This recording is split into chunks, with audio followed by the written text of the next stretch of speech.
Chapter 394. It rained in Yuzhou. It also rained in Xingzhou.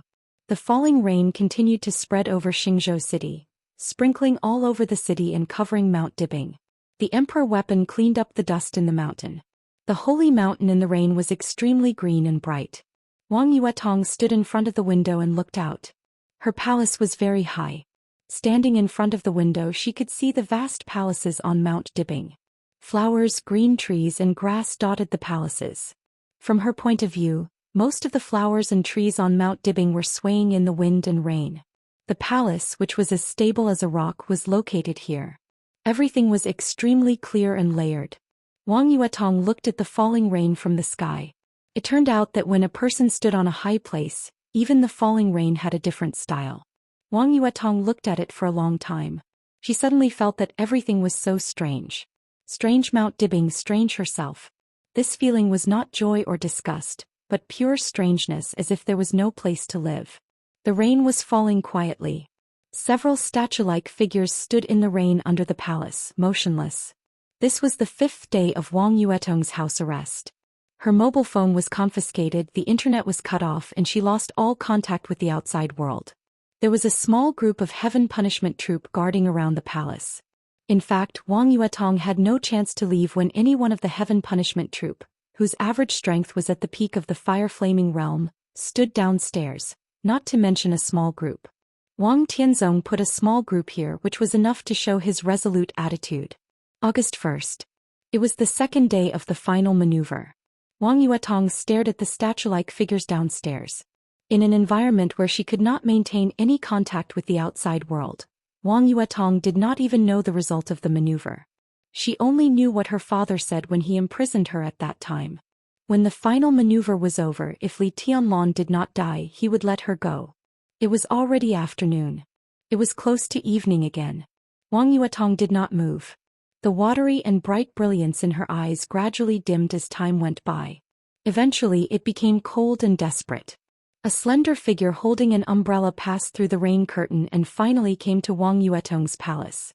His face was pale and his whole body showed a kind of exhaustion and weakness that could not be concealed. But in a seriously injured state he could still stand. Wang Yuetong's dim eyes were complicated. There was joy and there was sorrow. It was extremely contradictory, but in the end, it all turned into emptiness and coldness. The chill of midsummer seemed to have engulfed the entire world. Her body trembled slightly. Wang Xingxiao was standing downstairs. Her brother was badly injured. Was her man still alive? Wang Yuetong did not dare to think about it. Her heart seemed to be completely empty, leaving only numbness and silence. The siblings looked at each other through the curtain of rain. The continuous rain beat on the vermilion window lattices of the palace. Wang Yuetong stood in front of the window, her figure extremely clear. Her aura kept surging around her body, and the coldness in front of the palace kept increasing. The rain that fell on the ground gradually froze, and frost slowly appeared in the grass and flowers. Wang Yuetong was still in the ice-condensing realm. Her martial arts kept fluctuating. She stood there silently, unconscious and lifeless. Wang Xingxiao suddenly thought of a lyric. The rain gently bounced the vermilion window.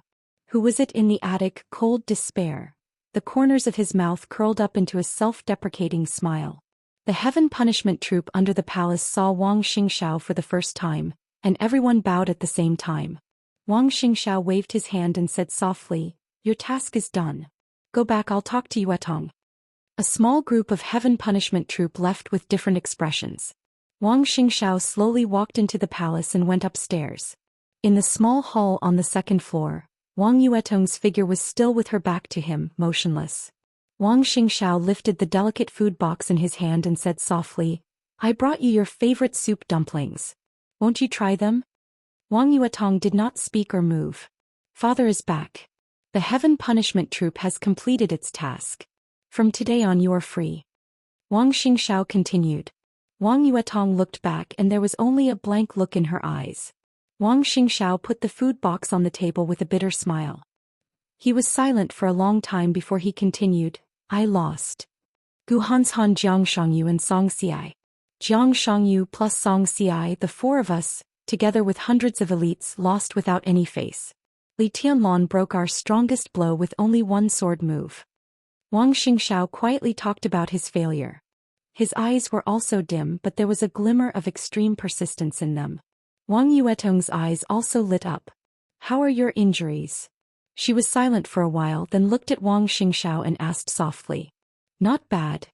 Wang Xingxiao said calmly, it's just that my realm regressed a little bit. It's just a matter of time. If I have time, I can always catch up again. Before the maneuver began, he was really at the peak of the thunder-shocking realm, but he was seriously injured because he forced himself to practice the half-samsara of the Wang family of Beihai. At the beginning of the maneuver, his realm was already unstable. Li Tianlan's strength made him completely determined. The strike of lowering his realm was not from the peak of the thunder-shocking realm to the stabilization phase of the thunder-shocking realm, but directly to the peak of the fire-flaming realm. He paid such a huge price, but he still lost to Li Tianlan. This maneuver was really tragic for Wang Xingxiao. Where is Tianlan? Wang Yuetong's voice was low. Wang Xingxiao looked over. Wang Yuetong turned her head. She also knew that it was not appropriate to ask Wang Xingxiao this question. But she, who had lost all contact with the outside world, really wanted to know how Li Tianlan was. Li Tianlan is fine. At most he is slightly injured. Wang Xingxiao said calmly. After the maneuver, he rose to the top. At the high-level meeting that just ended, the high-level decided to restart the Snowdance Corps of Zhongzhou State. Li Tianlan is the second marshal of the Special Warfare System after Gu Qianchuan. Brother Jiang took over the part-time job of Minister Dongqing and became the commander of the Border Control Corps. The light in Wang Yuetong's eyes gradually lit up. He is still alive, Wang Yuetong said. She didn't care about Li Tianlan's current status. The commander of the Snowdance Corps and the marshal of Special Warfare were just a very vague concept in her mind. It might not be low, but she didn't think it was high either. Since she was a child, the elders who appeared around her were all in high positions. It was just a position, so it was really hard to shock Wang Yuetong. What she cared about was that Li Tianlan won the maneuver and that her father didn't attack him. He was still alive. Alive. Wang Xingxiao nodded. So, can I leave now?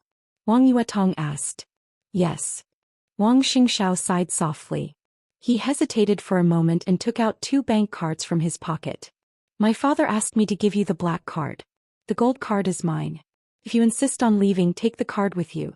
Li Tianlan is destined to be the enemy of the Wang family of Beihai in the future. You are born in the Wang family of Beihai, so your life may not be easy.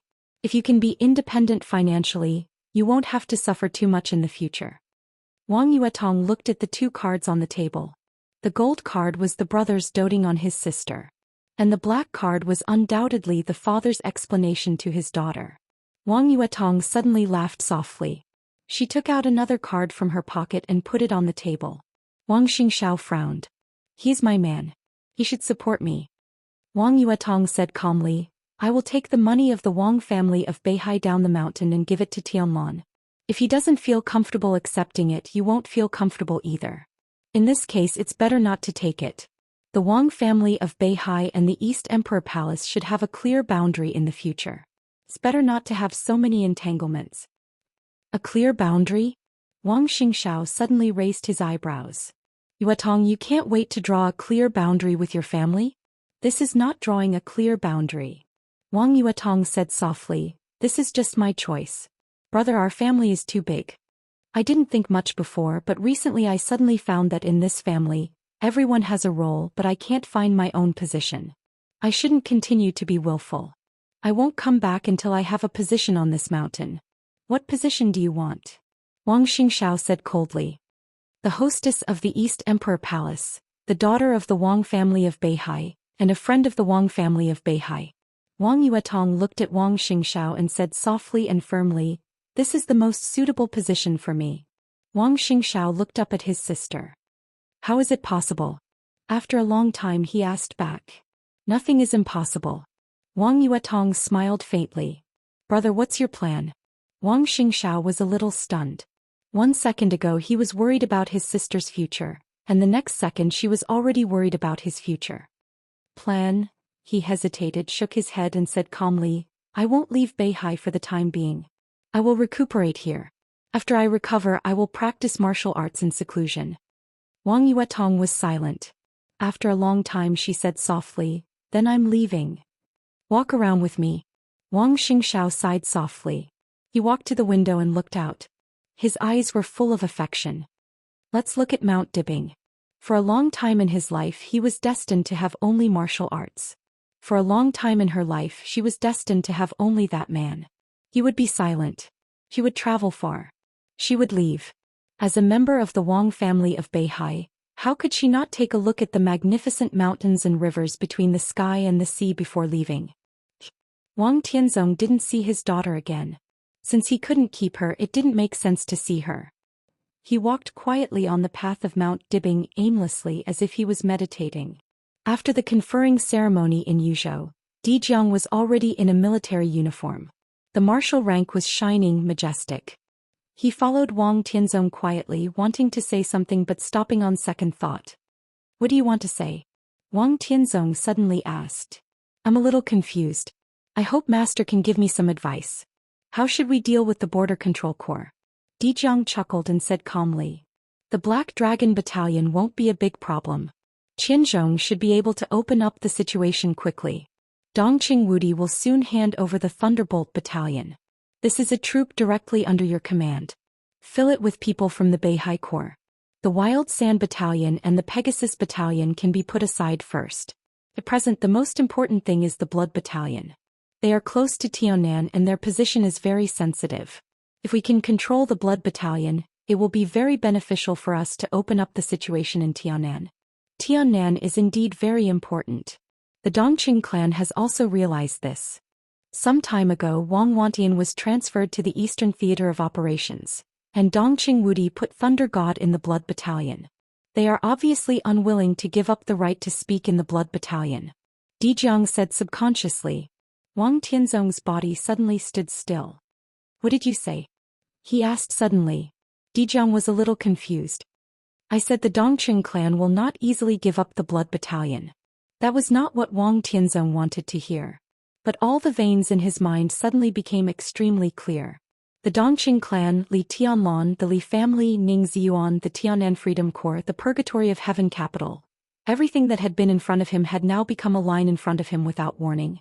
Wang Tianzong narrowed his eyes tightly, and a flash of sharpness suddenly flashed in his eyes. He finally knew what he had ignored. After figuring out the situation in Tianan, everything was clear. But the result of the joint operation of all the major forces had shrouded everything there in a layer of fog. The most important thing was that Wang Tianzong had underestimated how much the Dongqing clan cared about Li Tianlan. When the Dongqing clan was willing to stand in front of Li Tianlan to shelter him from the wind and rain, he should have realized what Tianan meant to Li Tianlan. During this time his eyes were all focused on the Border Control Corps, the chaos in Eastern Europe and the Li family. Intentionally or unintentionally, he ignored the situation in Tianan formed by the operation of multiple forces. The Blood Battalion, the Freedom Corps, the Purgatory of Heaven capital. Even the Southwest Special Warfare Headquarters dominated by Mount Shu. Now it seemed to have no connection. But if Li Tianlan was added to all this, it vaguely formed a whole. The Blood Battalion was operated by the Giant Group. The Southwest Special Warfare Headquarters was the work of the Prince Group. And the Freedom Corps, Ning Ziyuan's transfer was an internal transfer of the Wang family of Beihai. Such an obvious situation was in front of them, but Wang Tianzong had never paid attention to it. How ridiculous was that? Li Tianlan now won the first place in the maneuver. If the East Emperor Palace entered Tianan as a free force, the chain reaction would be earth-shaking. Tianan seemed to have no connection, but it was an extremely delicate situation. Li Tianlan was one step away. What the Dongqing clan did not want to give up was not the Blood Battalion. They obviously did not want to give up Tianan. Wang Tianzong was silent for a long time. Let Qin Qingwan enter the Snowdance Corps as the vice-marshal. Wang Tianzong suddenly said. Qin Qingwan? Di Jiang frowned. Qin Qingwan was one of the few female experts in the Wang family of Beihai and one of the vice-marshals of the Beihai Corps. But the most important thing was that Qin Qingwan had always been Wang Qinglei's direct subordinate in the faction of the Wang family of Beihai. Why her? Di Jiang asked. Wang Tianzong remembered the situation when Wang Qinglei recommended Ning Ziyuan to be the commander of the Tianan Freedom Corps. It was indeed the best choice to send Ning Ziyuan to Tianan and kick him out of the core of the Southeast group. Even now it seemed that there was no problem. But the problem was obvious. Wang Tianzong was not sure whether Wang Qinglei had other purposes at the beginning. Send an assistant to Qin Qingwan. Wang Tianzong said, "You appoint the assistant." Dijiang nodded, but he was still a little confused. Why her? Why can't it be her? Wang Tianzong asked in a calm tone. Dijiang hesitated and seemed to be thinking about something. Wang Tianzong reached out his hand. A glittering and translucent light gradually appeared on his palm. The light flowed and extended in his cuff silently. The soft light accurately covered his palm and finally turned into a glove. It was a glove with crystal clear and almost transparent color. Wang Tianzong took off the glove and handed it to Dijiang. Just in case you go to the Blood Battalion to inspect during this time. Li Tianlan could not go to Tianan now. Everything in Tianan had not been completely finalized. If there was a chance, it might be possible to break the current situation. Dijiang took the glove and was in a daze. He knew very well what this glove was. It was borrowed by Wang Tianzong from the Shadow Throne in Europe. He arrived at Mount Dibbing in the middle of the night last night. And Wang Tianzong's original intention was not to give it to him, but to borrow it for Tyrant. Tyrant? Dijiang hesitated. I can't find Tyrant now. Wang Tianzong said, before that you take it with you to suppress Tianan. Dijiang held the glove and suddenly felt that the thin glove was as heavy as a mountain. Who could think that this small and exquisite glove was one of the 12 murderous weapons in the Dark World, second only to the human emperor? The murderous weapon Tianan. Among the 12 murderous weapons, everyone had a different ranking in their mind. But the top 3 of the 12 murderous weapons were recognized as the most powerful and deterrent. The human emperor ranked first. The third was Blue Sky Underworld. Between the two was the glove in Dijiang's hand. It belonged to the Shadow Throne, the murderous weapon with the fastest speed and the strongest single penetration among the 12 murderous weapons. Indefinite Shocking Rainbow. Chapter 395. Although the Holy Land was small, it was a world-famous sleepless city. Whether it was wind, frost, rain or snow, it was a pure land without darkness. When the sun faded, soft lights would replace the night immediately. The white light shone in every corner of the Holy Land. The churches and the Holy Palace in the Holy Land were more brilliant in the light. The Pope was still sitting in the study of the Holy Palace, quietly reading the heretic roster in his hand. The roster had been much thinner, but the content was still rich and colorful. The names and information recorded in the roster were not all martial arts masters of the Dark World. There were also some wealthy patriarchs and core members in their respective fields, politicians, terrorists, important figures of other religions and even ordinary people. In the eyes of the Vatican, the size of a heretic was never distinguished by force. From the standpoint of faith, as small as a public statement, as large as a certain practice that was promoted to a certain range, it could become a heretic. Heretics must be on the heretic roster. The heretics on the roster must be purified. The Pope quietly read the roster. The light in the room fell on him. His figure was mysterious and majestic. The heretic roster had been turned to the last page. On the cover of the last page was a row of ancient quotes written in Latin. It seemed to be stating the cruelest fact. Those who betray the glory of the Lord are all heretics. The Pope stared at this sentence deeply. His eyes were pure and pious. Someone passed through the road of the Holy Palace and approached the study in the deepest part of the Holy Palace. His footsteps were silent. The door of the study was open. The lights inside and outside the study crisscrossed in front of the door. A figure stood silently at the door looking at the Pope in the study. The light in the study seemed to be eternal. The ancient statue of God carrying a cross stood silently. The old man sat in front of the stone statue, looking down at the book in his hand, motionless. The picture in his sight was extremely real, with almost frozen solemnity and silence. The figure at the door was a little hesitant, as if she didn't know whether to go in or not. This was a mysterious woman who could bring endless reverie to anyone. She was mysterious and sacred. She was undoubtedly extremely beautiful, but this kind of beauty was not breathtaking. Instead, it was a kind of infatuation that made people want to get close to her. Her figure was tall and slender, and a loose white robe covered her figure. Her face that was enough to topple cities was covered by a hazy veil. In the crisscrossing light and shadow, Only a pair of deep blue eyes and long golden hair could be seen from her entire body. However, she had a kind of intoxicating charm. This kind of charm was so mysterious and holy. This was pure beauty.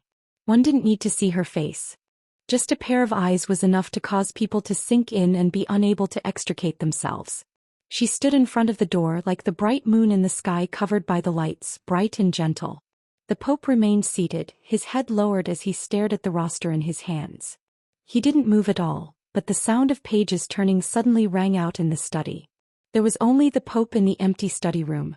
But at this moment, it was as if there were countless people flipping the pages of a book.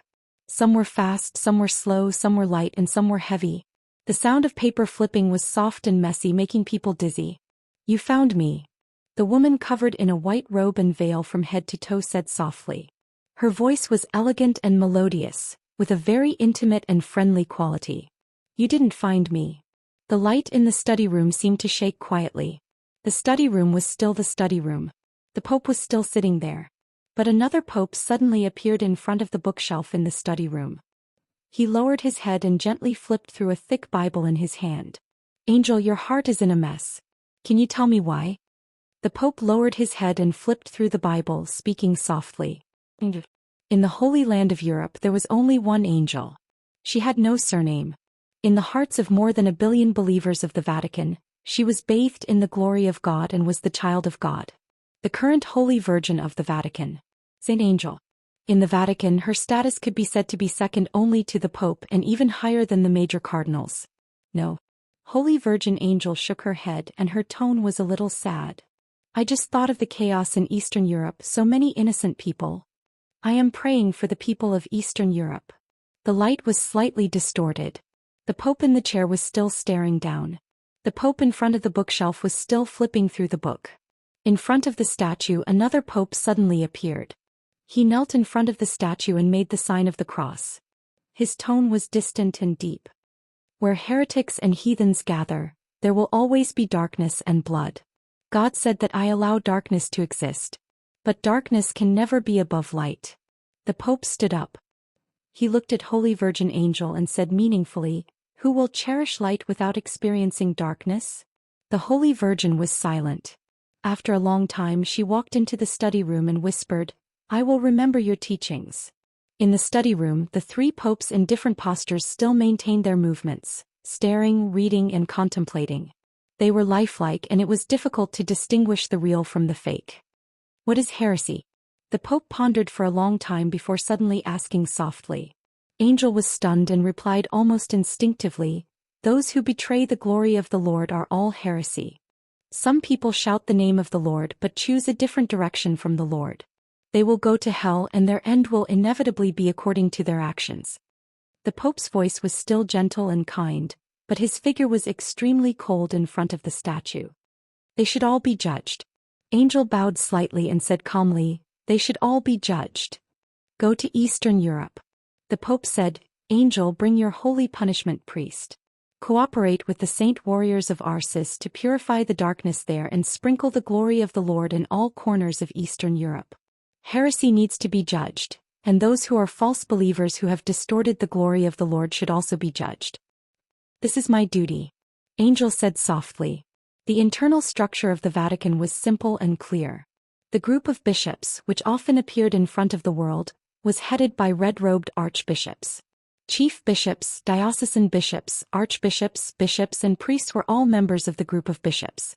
They were responsible for the daily operation of the Vatican, stabilizing the faith of believers, listening to the prayers of believers and dispelling doubts. Next was the Holy Disarmament Corps, the armed forces of the Vatican. It was headed by Saint War Angel Arcis, who ranked 3rd on the world's divine list.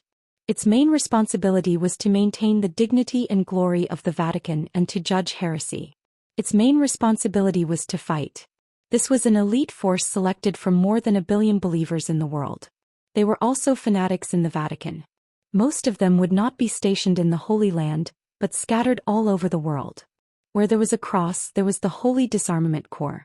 Then there was the most mysterious Holy Punishment Priest Group and the Arbitration Council. The Holy Punishment Priest Group was directly led by the Holy Maiden. It was responsible for spreading the glory of the Vatican, guiding faith, punishment, and redemption. The Arbitration Council was an intelligence and assassination agency. In the decisive Battle of Heaven Capital more than 3 years ago, after the killing angel Aldak of the Vatican died in the hands of Li Tianlong, the Arbitration Council had been managed by the Holy Maiden. The Pope controlled everything in the Vatican. To put it simply, the Holy Disarmament Corps was responsible for fighting, and the Holy Punishment Priest Group was responsible for brainwashing. It was the duty of Holy Maiden Angel to spread the glory of the Lord in any corner of Eastern Europe, and it was the most important duty. "Don't let me down, Angel," the Pope said softly. "The Eastern European parishes are very important. I'm tired of the debate that has lasted for years. Those heathens don't understand the glory of the Lord at all. They have desecrated the cross. They should go to hell with the heathens of Eastern Europe." "Yes, Your Majesty." Angel's voice was soft and pleasant, but she thought of Eastern Europe in her mind. The religion of Eastern Europe was not complicated. Even in the eyes of many people who were not religious, the religion of Eastern Europe was just a branch of the Vatican. Many people who had no faith called the Vatican in the Holy Land the Catholic Church, and the religion of Eastern Europe the Eastern Church. The ruler of the Catholic Church was the Pope, the only spokesman of God in the world and the largest religion in the world today. The ruler of the Eastern Church was the Patriarch. From the perspective of religious belief, the most important or even the only difference between Eastern Europe and Western Europe was that Eastern Europeans believed in the Eastern Church, while Western Europeans believed in the Catholic Church. This statement might not be absolute, but most of it was extremely correct. Eastern Europe was now in turmoil. More than a dozen countries were in chaos, each with its own ulterior motives. The major forces in the dark world were ready to take action. Under the gathering of the wind and clouds, the Eastern Church was bound to be in it. In that chaos, if the Eastern Church was destroyed, the Catholic Church would sweep Eastern Europe in the fastest time.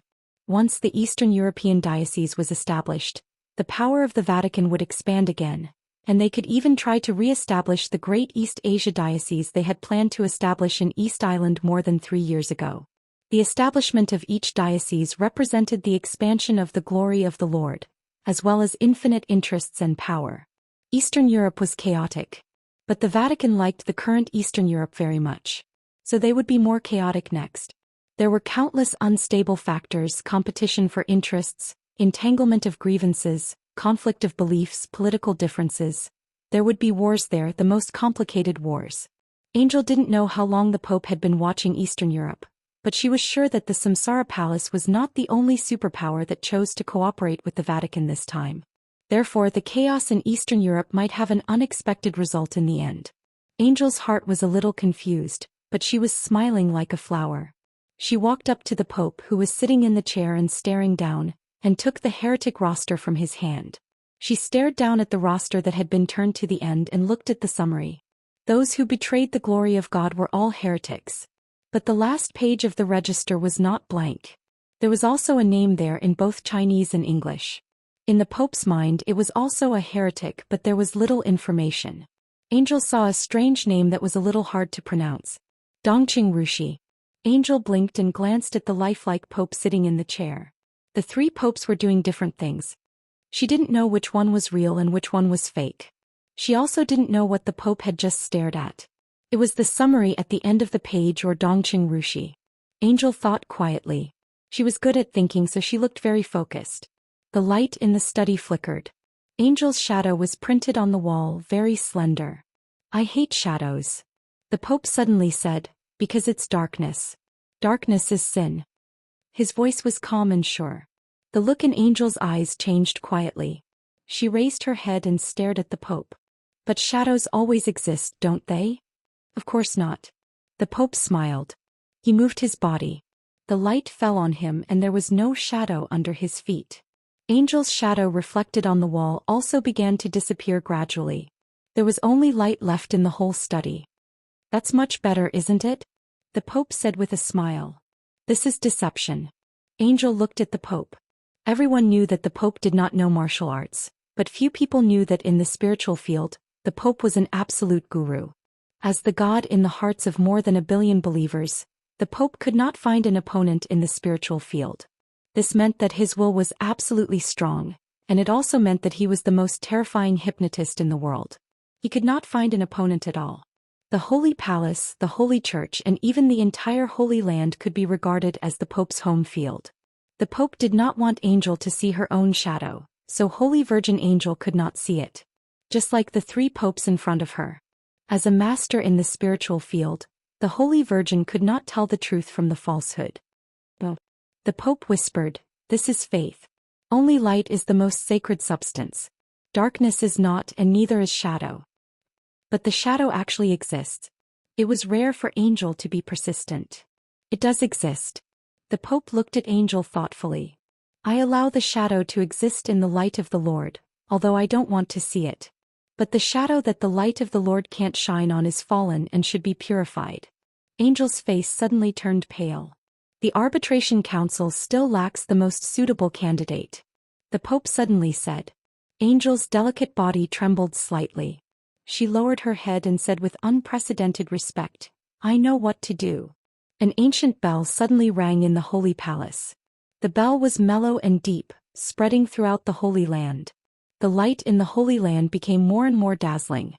A tall figure wearing a guard's armor walked into the study. "It's time for the coronation," the Pope said. "Angel, you should go back and prepare." "Your Majesty, I accept your coronation, but I still oppose the cooperation with heresy." The guard walked in, took off his helmet, and revealed a face that was famous in the dark world. The third place on the world divine list, the Saint War Angel of the Vatican, Saint Arcis. "I allow the darkness to come close, because we are the servants of the Lord. When the heresy is redeemed, the darkness will completely dissipate. Arcis, you have to understand that all sins are polluted and distorted glory." In the study, the three lifelike figures of the Pope began to disappear. The Pope, holding a scepter, walked down from the study on the second floor. He was dressed in a white robe, but the scepter in his hand was scarlet like blood. Arcis looked at the scarlet scepter in the Pope's hand, and there was a flash of obsession in his eyes. That was the obsession with absolute power. "Be humble in front of the statue of God," the Pope said. Arcis knelt down respectfully. When he saw the scarlet scepter in the Pope's hand, he understood the content of the coronation. Coronation, God's punishment spear. There was a rumor in the dark world. There was always the bravest and most fearless warriors around the Pope, even if there were only ordinary people around him. Such a rumor was not wrong. And the secret was the coronation. In the field of willpower and spirit, the Pope was a well-deserved absolute grandmaster. The so-called coronation was the craziest fighting will that the Pope imposed on the warriors. It was a very sober but similar to hypnosis, which could maximize a person's potential. Arcis used to be the second on the divine list, and now he was the third. And the God's punishment spear was the fiercest fighting will in all coronations. Arcis, who was crowned with the God's punishment spear, was the real Arcis, worthy of the title of the former second on the divine list. Angel watched all this quietly. But the study in her sight gradually became blurred. Angel raised her head in a daze. Only then did she realize that she was standing at the door of the study unconsciously. The sound of pages turning was still in her ears.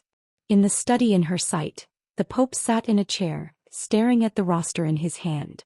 A gentle and calm voice sounded. It was like a repeat of the previous one. "Angel, your heart is in a mess. Can you tell me why?" The light was still on. The Pope did not look up. There was no Arcis in front of the statue. Everything was so serene and calm. An indescribable coldness and fear emerged from Angel's heart, instantly occupying all her consciousness. She didn't know if she had just walked into the study. She also didn't know if what she had just seen was true. She also didn't know if what she saw now was true. She didn't know if Arcis was in the study now. But she couldn't see it. The Pope would always only let others see what he wanted others to see. Angel's heart was filled with extreme fear. She shook her head in a panic, bowed, and quickly left the study. The Pope's figure was still sitting in the chair, staring at the roster in his hand. Under the light, a smile appeared at the corner of his mouth. There was no shadow in front of him. Angel walked out of the Holy Palace quickly. Her heart was beating wildly. After leaving the study in the depths of the Holy Palace, her heart did not relax, but became more and more afraid. Because the memory was dissipating. Everything in the study that she didn't know was real or fake just now began to disappear in her mind bit by bit. She didn't want to forget, but she couldn't control her thoughts. In the end, only a few words of the Pope remained in her mind. She remembered that the Pope asked her to lead the gods' punishment priests to Eastern Europe to assist Arsis. As for the others, she didn't remember. She wasn't even sure if she had said something in the study that she wanted to say but had never dared to say. She wasn't sure if the Pope knew the secret of her heart. The gate of the Holy Palace was already behind her. When the guards on the street saw the Holy Virgin, they bowed respectfully. Angel walked across the street in the most elegant manner and entered the Holy Church opposite the Holy Palace. A thin figure in the armor of a guard stood in the darkness of the church, facing the statue of God. He did not kneel or pray as if he was waiting. He heard footsteps. The guard turned his head and chuckled. "Beautiful Holy Virgin, you are finally here. I knew that you would definitely appear here after seeing that old fellow. This is your habit." The guard took off his helmet and revealed his face. His smile was eager, but it was extremely hypocritical. Angel was uneasy. The guard was right. Every time she saw the Pope, she would have a fear from the bottom of her heart. So she would appear here to pray as soon as possible to eliminate all the negative emotions in her heart. But at this time she didn't expect that there would be someone waiting for her in the Holy Church. She didn't expect that the person waiting for her would be the person who shouldn't be here at this time. "Mel lad." A touch of coldness gradually appeared in Angel's blue pupils. Her tone was a little low. "You should be praying now and preparing to be crowned by His Majesty the Pope." Arsis was not the only one who had the honor of being crowned. As the second commander of the Holy Disarmament Corps, Mel lad was also one. He broke through to the Invincible Realm a year ago and the news had not been made public. This time, after being crowned by the Pope, his combat capability would soar to another level. Mel lad looked at Angel. His smile was still full of hypocrisy. "Are you sure what you're seeing now is true?" Mel lad said with a playful smile. "Do you remember how you left the Holy Palace and where you are now?" Angel's whole body trembled violently. But then she calmed down. She remembered how she left the Holy Palace. She also remembered that she was in the Holy Church now. There was no deviation in her memory, so everything in front of her was true. "How dare you?" Angel said coldly. "You're too easily excited." Mel lad said softly, "As the noblest Holy Virgin, you should be quiet and patient under any circumstances." His eyes gradually became naked and fiery, as if he wanted to tear apart Angel's clothes and veil with his eyes. "Before being crowned by His Majesty the Pope, you should pray devoutly. You've violated the will of His Majesty the Pope. This is blasphemy." Angel said coldly. "So Your Highness the Holy Virgin is going to pronounce me a heretic next?" Mel lad chuckled. Angel subconsciously took a step back and said in a deep voice, "Who the hell are you?" "I'm Mel lad." Mel lad chuckled and said, "Now? I'm just an ordinary guard who wants to make a deal with you." "Are you qualified to make a deal with me?" Angel sneered and said, "I'm the Holy Virgin of the Vatican. If you want to go to Eastern Europe, then I'm qualified to make a deal with you." Mel lad said unhurriedly, "For example, I can keep a shadow for you." Look at me, I've forgotten." "Your Highness the Holy Virgin, you don't even have a surname. It's really pitiful. I think there's a surname in the ancient East that suits you better. What do you think? What do you think?" Melad's smile was a little strange, but his eyes were extremely serious. Angel's body suddenly stiffened. She stared at the deputy commander of the Holy Disarmament Corps in front of her, and her pair of quiet blue eyes almost spewed fire at this time. "What do you want?" Angel said coldly. There was a touch of killing intent in her eyes, but her whole person was still holy and mysterious. "I want a lot," Mel lad said with a smile. "First of all, I need you to accompany me to meet a distinguished guest from afar." "Why do you want me to go?" Angel forced herself to calm down. "Because your identity is noble enough." Mel lad said seriously, "If you're not there, I may die, but I don't want to die." There's another chapter coming soon. Well, when you see this, it should have been updated. Chapter 396. There's still a big chapter ahead. Don't miss it. Oh, this chapter is today. And 25th. I have to go out during the day, so I can't write it. I haven't stopped updating. The only 5-star hotel in the Holy Land was not far from the Holy Palace. In the sanctuary, the closer a place was to the sacred palace, the more glorious it was. It also meant safety. Qin Weibai booked 2 luxury suites on the top floor of the hotel. Lin Fengting had his own room. Qin Weibai and Flaming Fire shared a room. They did not leave the sanctuary but waited for news from the sacred palace. Qin Weibai needed to judge the entire dark world with the help of the Vatican. The Vatican also needed to use the chosen one of the Samsara Palace to clean up the heretics. The two sides had a basis for cooperation, which was why they had today's negotiation. She would stay in the sacred region for 2 days. After ascertaining the strength of the Vatican, he would formulate his own plan according to the strength of the Vatican. Qin Weibai had a lot to think about. That was why she was not sleepy at all. Flaming Fire sat quietly opposite Qin Weibai and looked down at the brightly lit Holy Land through the window of the balcony. The sacred region was too small, and their position was extremely high. So her gaze easily passed through the almost unshadowed sanctum and landed on Seven Hills City, the capital of Italos. There were lights in Seven Hills City, but there was also darkness. Compared to the sacred region that was full of lights, the flourishing place where light and darkness mingled was the most realistic. Flaming Fire withdrew her gaze, feeling a little bored. Qin Weibai was also looking out of the window with a teacup in her hand. Her gaze was a little unfocused, and her attention was clearly not focused on the sacred region. Flaming Fire was used to her boss's state. She had been with her boss for a long time. But in most cases when there was no business, Qin Weibai was so silent, and then in silence she came up with one huge plan after another to promote the development of Samsara Palace. In Flaming Fire's opinion, the boss who was in deep thought was undoubtedly the most charming. Even as a woman, Flaming Fire would unconsciously be intoxicated by him. The two sat on the balcony in silence. Qin Weibai's natural body fragrance wafted over. Flaming Fire sniffed quietly. A touch of happiness quietly appeared on her pretty face, which had always been cold and elegant in the past. This was the scent that made her feel at ease the most. In order to pursue this scent, she would rather fall from the human world straight to hell. Qin Weibai moved a little and took a sip of tea. "Boss, want to play chess?" Flaming Fire asked softly. Qin Weibai shook her head. All her thoughts were now immersed in the chaos of Snow Country. The Samsara Palace had the strongest sword, but it was also the weakest force. In such a situation she needed the power that could be used, whether it came from an enemy or a friend, as long as it could be used. It was because of this that she decided to go to the sanctuary. She was in good contact with the Vatican, but she did not have enough power. After all, she was not only concerned about the Wang family of Beihai. He wanted to judge the entire dark world. Then he would have to be the enemy of the entire dark world. How much power was enough? "Look for Mr. Lin," Qin Weibai suddenly said. "If he's not asleep, I'll treat him to tea." Flaming Fire answered, stood up, walked out of the room and knocked on the door of the suite opposite. Lin Fengting quickly opened the door and raised his eyebrows in confusion. "Boss, please have a cup of tea," Flaming Fire said expressionlessly.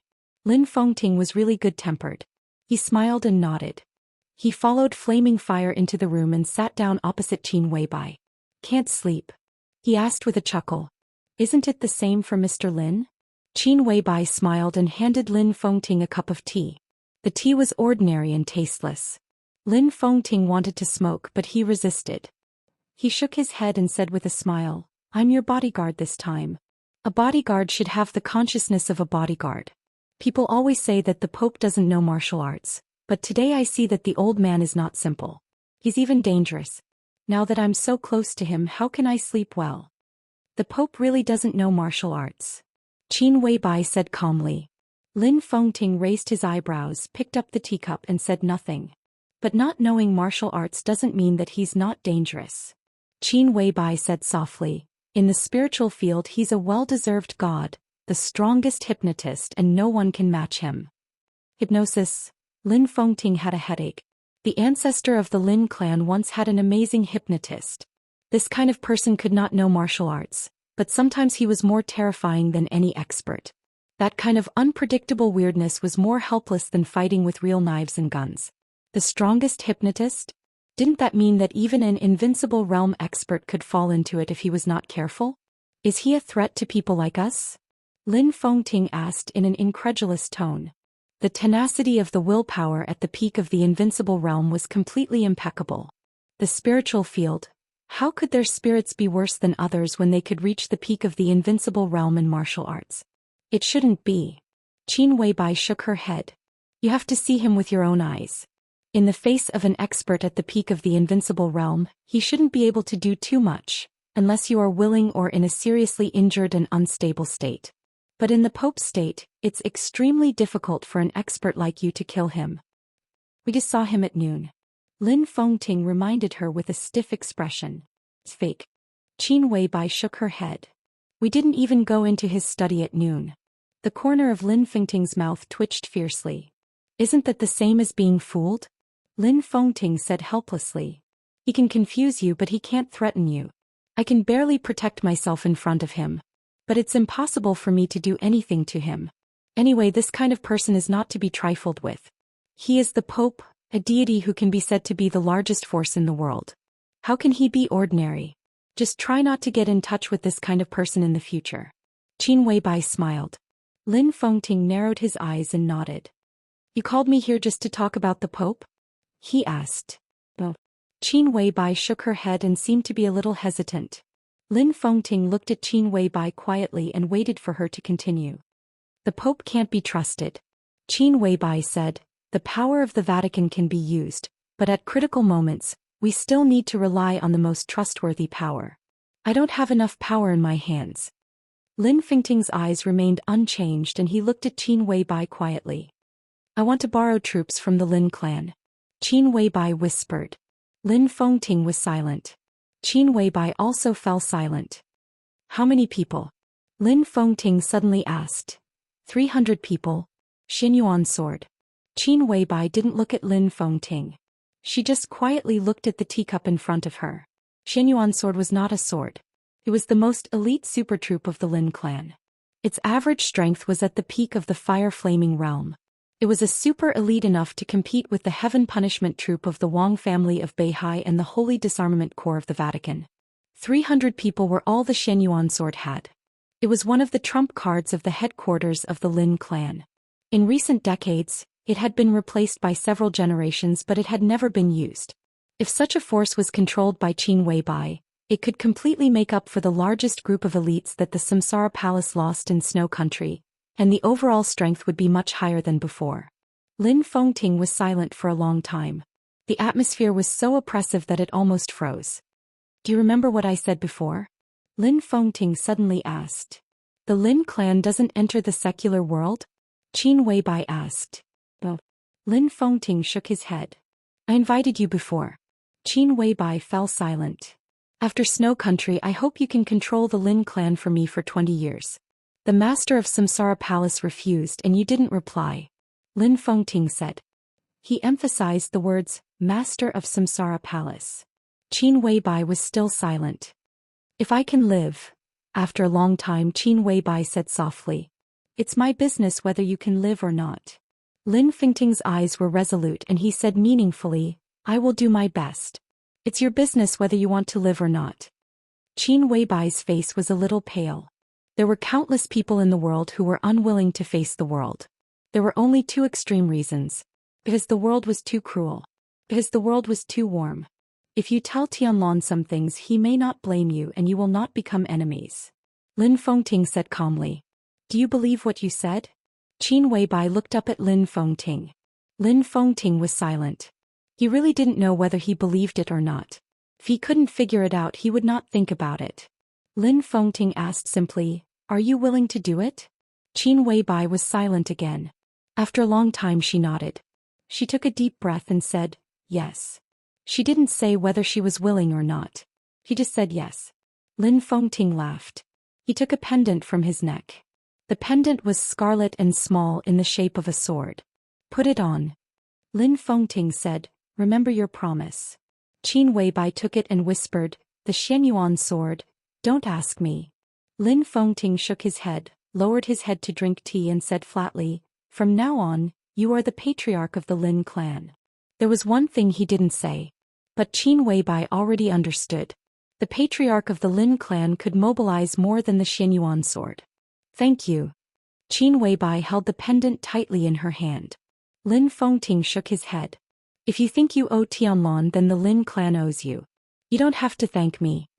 Qin Weibai's mouth moved. When she was about to speak there was a sudden knock on the door. The three people on the balcony raised their heads at the same time and looked at the door. Who is it? Flaming Fire's tone was cold. There was no response from outside the door, but the knocking was still ringing, neither fast nor slow. Qin Weibai and Flaming Fire looked at each other. Lin Fengting remained calm. There were many experts in the Holy Land. Arceus was strong. The Pope was dangerous. But the Holy Land was too small. Lin Fengting couldn't destroy the Holy Land with one sword, but if he wanted to take Qin Weibai away, no one could stop him. Flaming Fire took a deep breath and glanced at Qin Weibai. Qin Weibai nodded.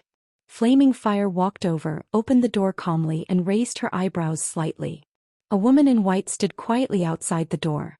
The woman's face was covered with a veil, revealing only a pair of charming blue eyes.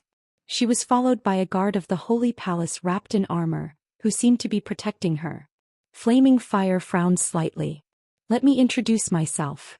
The woman smiled and said elegantly, "I'm Angel." On the balcony, Qin Weibai raised her head and stood up at the same time. "Your Highness the Holy Virgin of the Vatican?" She walked over slowly and asked calmly. "That's me." Angel nodded with a smile and looked at Qin Weibai. Her eyes were a little curious and amazed.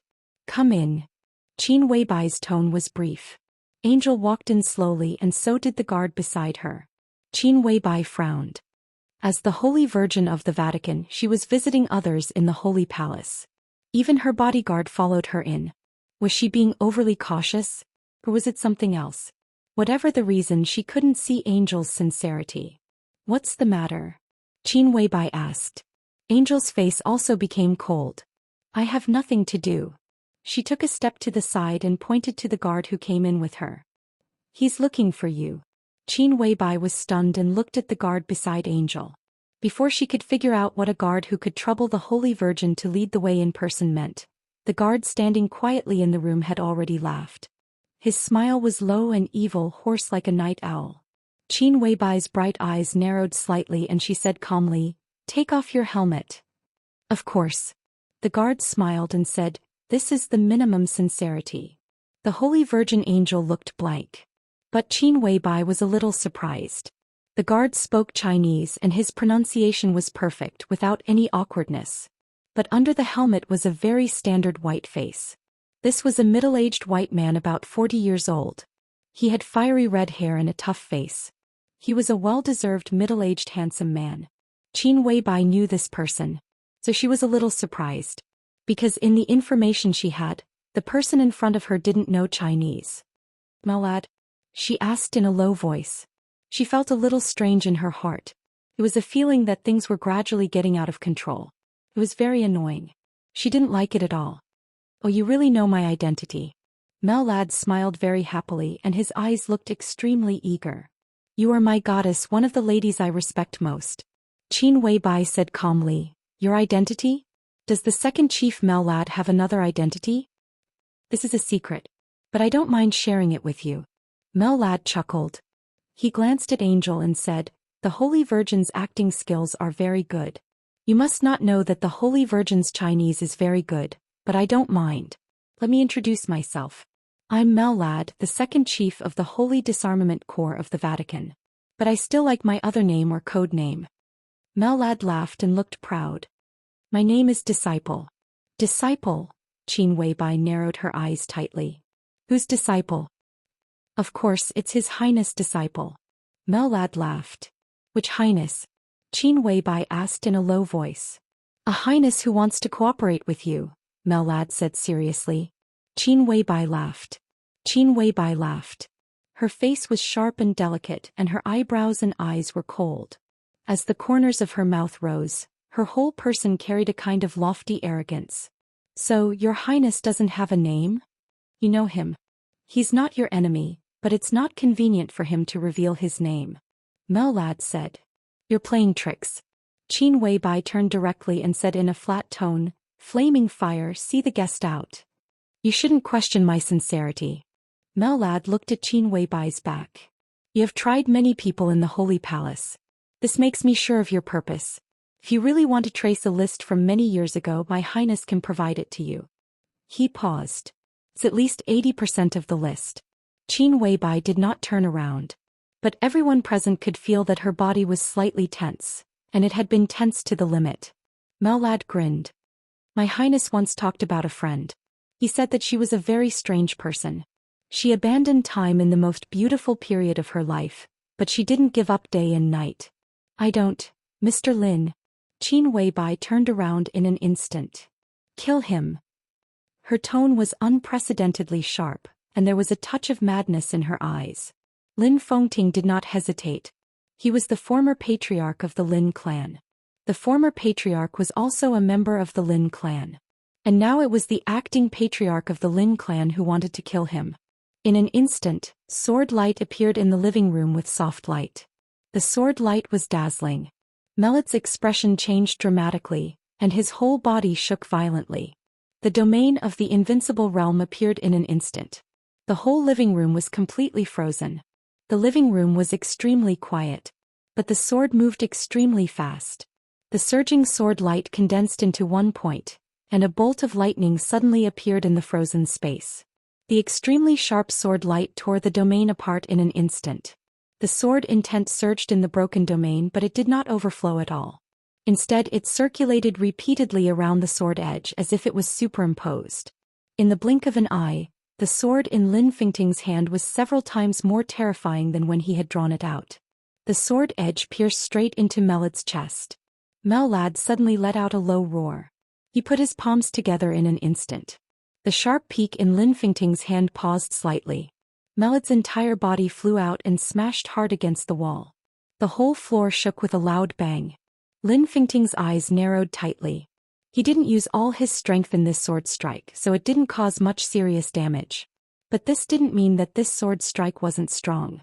He was at the peak of the invincible realm. In terms of strength, he was enough to enter the top 3 on the divine list. A casual sword strike was also a sword strike on the divine list. He also knew Mellad. The second commander of the Holy Disarmament Corps of the Vatican was definitely a famous figure in the Dark World. But in the intelligence system of the Lin clan, he only had the combat capability of the invincible realm. But in that instant, the strength that the other party had shown was absolutely incredible. With such strength, he was not far from Arsis, who had not been crowned. This was clearly a super expert who was close to the peak of the invincible realm. Follower. Whose follower? Lin Fengting took a step forward and his eyes were completely focused. Does it make sense? Mellad shouted angrily. I came with the Holy Virgin. If you kill me, can you walk out of the Holy Land alive? Well, even if you can, does it make sense? Not only will you become enemies with the Vatican, but you will also lose a powerful ally. Qin Weibai stood there. Her body trembled slightly, and her delicate red lips were also gently opening and closing. For a moment, her mood fluctuated and she seemed to be unable to speak. Flaming Fire had never seen the boss in this state. His emotions fluctuated violently. He wanted to destroy everything with madness and sadness, as well as a little surprise and disbelief that he had lost his usual calmness. Countless complex emotions flickered in his pupils. Flaming Fire didn't know why the boss was so excited. She thought of the words of Mellad, who claimed to be a follower. Some people abandoned time but did not give up day and night. Who is your highness? After a long time, Qin Weibai said coldly. Her voice was obviously trembling. At this stage, he is your friend. At least he will provide you with the list you want. The follower stood up straight and wiped the blood from the corners of his mouth. All his spirits were locked on Lin Fengting, and he was fully prepared for the attack that the other party would hit him at any time. Friend. Qin Weibai sneered and said, if he can provide that list, he is one of the people I want to find the most. He just received the invitation but he did not participate. The follower said, otherwise he would not dare to come to you. Qin Weibai stared at the follower coldly. The follower looked at Qin Weibai calmly. Where is the list? Qin Weibai suddenly said. In a safe place. When we arrive in Eastern Europe, I will give it to you. The follower smiled. Believe me, goddess. At this stage, we deserve your trust more than anyone else. So not only will you get the list, but you will also get my help. I am not only the deputy commander of the Holy Disarmament Corps of the Vatican, but I am also willing to be the sword in your hand in this Eastern European chaos. Because at present, most of the people you want to try are also the people we want to deal with. The words were straightforward and naked. Qin Weibai suddenly glanced at Angel and her eyes were obscure. You should know the secret of Her Highness the Holy Virgin without me telling you. The follower was not flustered. She may not be trustworthy, but she will not reveal our deal. Angel snorted softly, but there was some panic in her eyes. She was the Holy Virgin of the Vatican. But saints still had secrets. But at this time she suddenly felt as if she were completely transparent in front of these people in front of her. The follower knew everything about her. Qin Weibai also knew. Qin Weibai was silent for a long time. She seemed to have completely calmed down, and all the emotions disappeared from her little by little. After a long time she slowly turned around and said coldly, "I see." The follower narrowed his eyes and chuckled. "This will be the most pleasant cooperation. I can guarantee it with my character." He put on his helmet. The conversation was over. Holy Virgin Angel walked out of the room with the follower again. Lin Fengting sent the two of them out quietly, but he was not in a hurry to go back. The footsteps of the two of them were getting farther and farther away. Vaguely, Angel's suppressed angry voice sounded. "What else do you want?" "I want a bottle of fusion. This should be within the authority of Her Highness the Holy Virgin. You see, I am a gentleman and never make any excessive requests." Lin Fengting narrowed his eyes, returned to the room and whispered, "He wants a bottle of fusion that belongs to the Vatican." Fusion. One of the top gene potions of the Vatican. Qin Weibai nodded and held the teacup. He did not seem surprised. Lin Fengting looked at Qin Weibai quietly. He also remembered the follower's words. Some people abandon time but did not give up day and night. He didn't know why Qin Weibai was so excited. He just felt that this sentence was a little contradictory. If he really abandoned time, how could he not give up day and night? And who was the highness behind the follower? Chapter 397. Tongming Temple on West Mountain had been abandoned for 3 years. In the eyes of many locals of Yuzhou, this was a reckless waste of natural resources. West Mountain of Yuzhou was very quiet and had a pleasant environment. Tongming Temple was one of the buildings with the longest history in West Mountain. The beauty of West Mountain was no less than that of Green Mountain. But this area had been the most mysterious place in Zhou State since the founding of the People's Republic.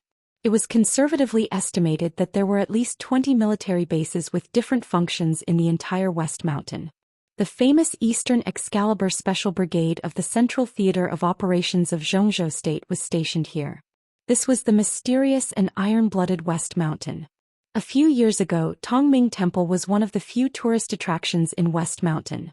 But 3 years ago, Tongming Temple was taken over by Kunlun City and became the headquarters of the Snowdance Corps in Zhou State. With the decisive Battle of Heaven Capital, the Snowdance Corps was disbanded and Tongming Temple became abandoned. In the past 3 years, the local government had applied to the army headquarters and Kunlun City in an attempt to reopen Tongming Temple. Although there were no Buddha statues in Tongming Temple, the environment in the Green Mountains and clear waters was enough to set up a top club in Zhou State. Not only would it increase taxes for the government, but businessmen would also get a lot of benefits. However, Kunlun City had never relented. Now, with the restart of the Snowdance Corps, it had once again become the base of the Snowdance Corps in Zhou State. For 2 days after the high-level meeting, Li Tianlan had been staying in Tongming Temple. Time was running out. The entire special warfare system of Zhou State was in action. As the only special warfare corps established after the Border Control Corps in Zhou State, and it was a sharp sword for foreign expeditions, the high-level officials had extremely high requirements for the Snowdance Corps. In an elite corps of 20,000 people, the minimum threshold for soldiers was the Qi-controlling realm. The basic officers were required to have the strength of the ice-condensing realm. The minimum requirement for middle-level officers was the fire-flaming realm, and the high-level officials were all at the peak of the thunder-shocking realm. The framework of the Special Warfare Corps of 20,000 people was not large, but it was extremely complete. Completeness also meant finesse. So Li Tianlan was very busy. He was pushed to a high position without preparation. He had not adapted to the change of identity at all. He had to form a special warfare corps with the most combat effectiveness in a limited time. Tongming Temple was also very busy. In 2 days, countless materials entered Tongming Temple and fell into Li Tianlan's hands. Kunlun City, the 4 special warfare headquarters, and the elites of the special operations bureaus of each province all appeared in Li Tianlan's sight. The elites of various theaters of operations, legions and special forces were also within Li Tianlan's choice. Information about the major martial arts forces was also piled up on his desk. The leaders of the General Staff Department, General Political Department, General Armament Department, and General Logistics Department would come over almost every day. The General Staff Department provided some tactical suggestions. The General Political Department assisted Li Tianlan in taking charge of the personnel transfer of the Snowdance Corps. The General Assembly provided equipment and weapons, and the General Logistics Department finalized logistics. Massive, rigorous yet chaotic. Everything looked extremely hasty. In the encampment of the Snowdance Corps in Tongming Temple, there would be changes almost every hour. For the time being, Li Tianlan still hadn't adapted to the change of identity, but he had to bite the bullet and carry on. In terms of the formation of the Corps, Zhou State did fully respect Li Tianlan's will. Nearly 15,000 soldiers of the 20,000-strong Special Warfare Battalion were from the Border Control Corps. To be exact, they were from the 40,000 troops transferred to the Sky Academy by Dongqing Wudi. The 4 generals headed by Li Zhonghu were also transferred from the Border Control Corps to the Snowdance Corps. In terms of level, the Snowdance Corps could be said to be an organization at the same level as the 5 theaters of operations. But it had a small number of people and a relatively single type of troops, so the organization was simplified as much as possible. The Snowdance Corps was headed by the marshal with a vice-marshal, 2 deputy marshals, a supervisor and a chief of staff. They formed the highest decision-making level of the Snowdance Corps. Under the Corps were 2 divisional organizations which were very orthodox. Different organizations shared different responsibilities from company, barracks, regimental headquarters to division headquarters, and finally formed a whole. Li Tianlan now had a rough list in his hand. He had contacted a lot of people in the past 2 days. There were many people who were kind to the Li family and hostile to the Li family. Most of the people Li Tianlan came into contact with, whether good or bad, basically gave him a clear attitude. So he knew very well that he had a good hand now. Marshal Yi Dongxing, the deputy minister of the army headquarters of Zhou State, the chief of staff and known as the God of Army, also felt that Li Tianlan had a good hand when he looked at the list drafted by Li Tianlan. From Li Tianlan's point of view, this list was simply gorgeous beyond words. The list was not long. But Yi Dongxing looked very carefully and cautiously.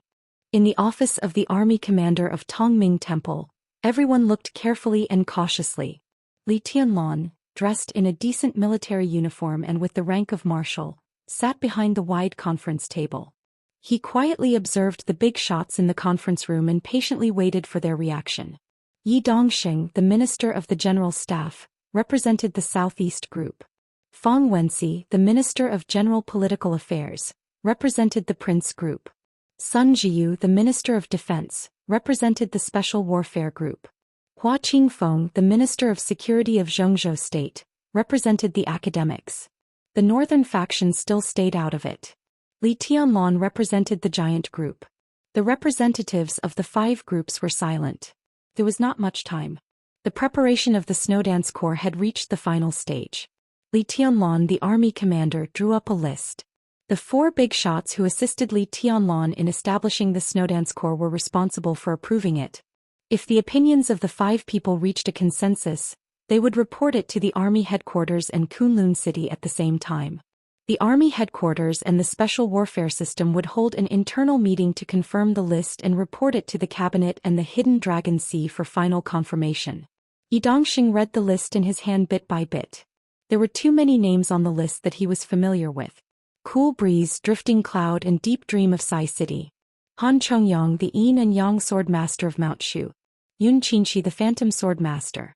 Zhu Changge, the Sword Justice of Jade Pool. Ling Shuangxue, the First Elder. Hua Qingfeng, the Sect Master of the Shadow Sect. All the famous experts in Zhou State held different important positions in the Snowdance Corps.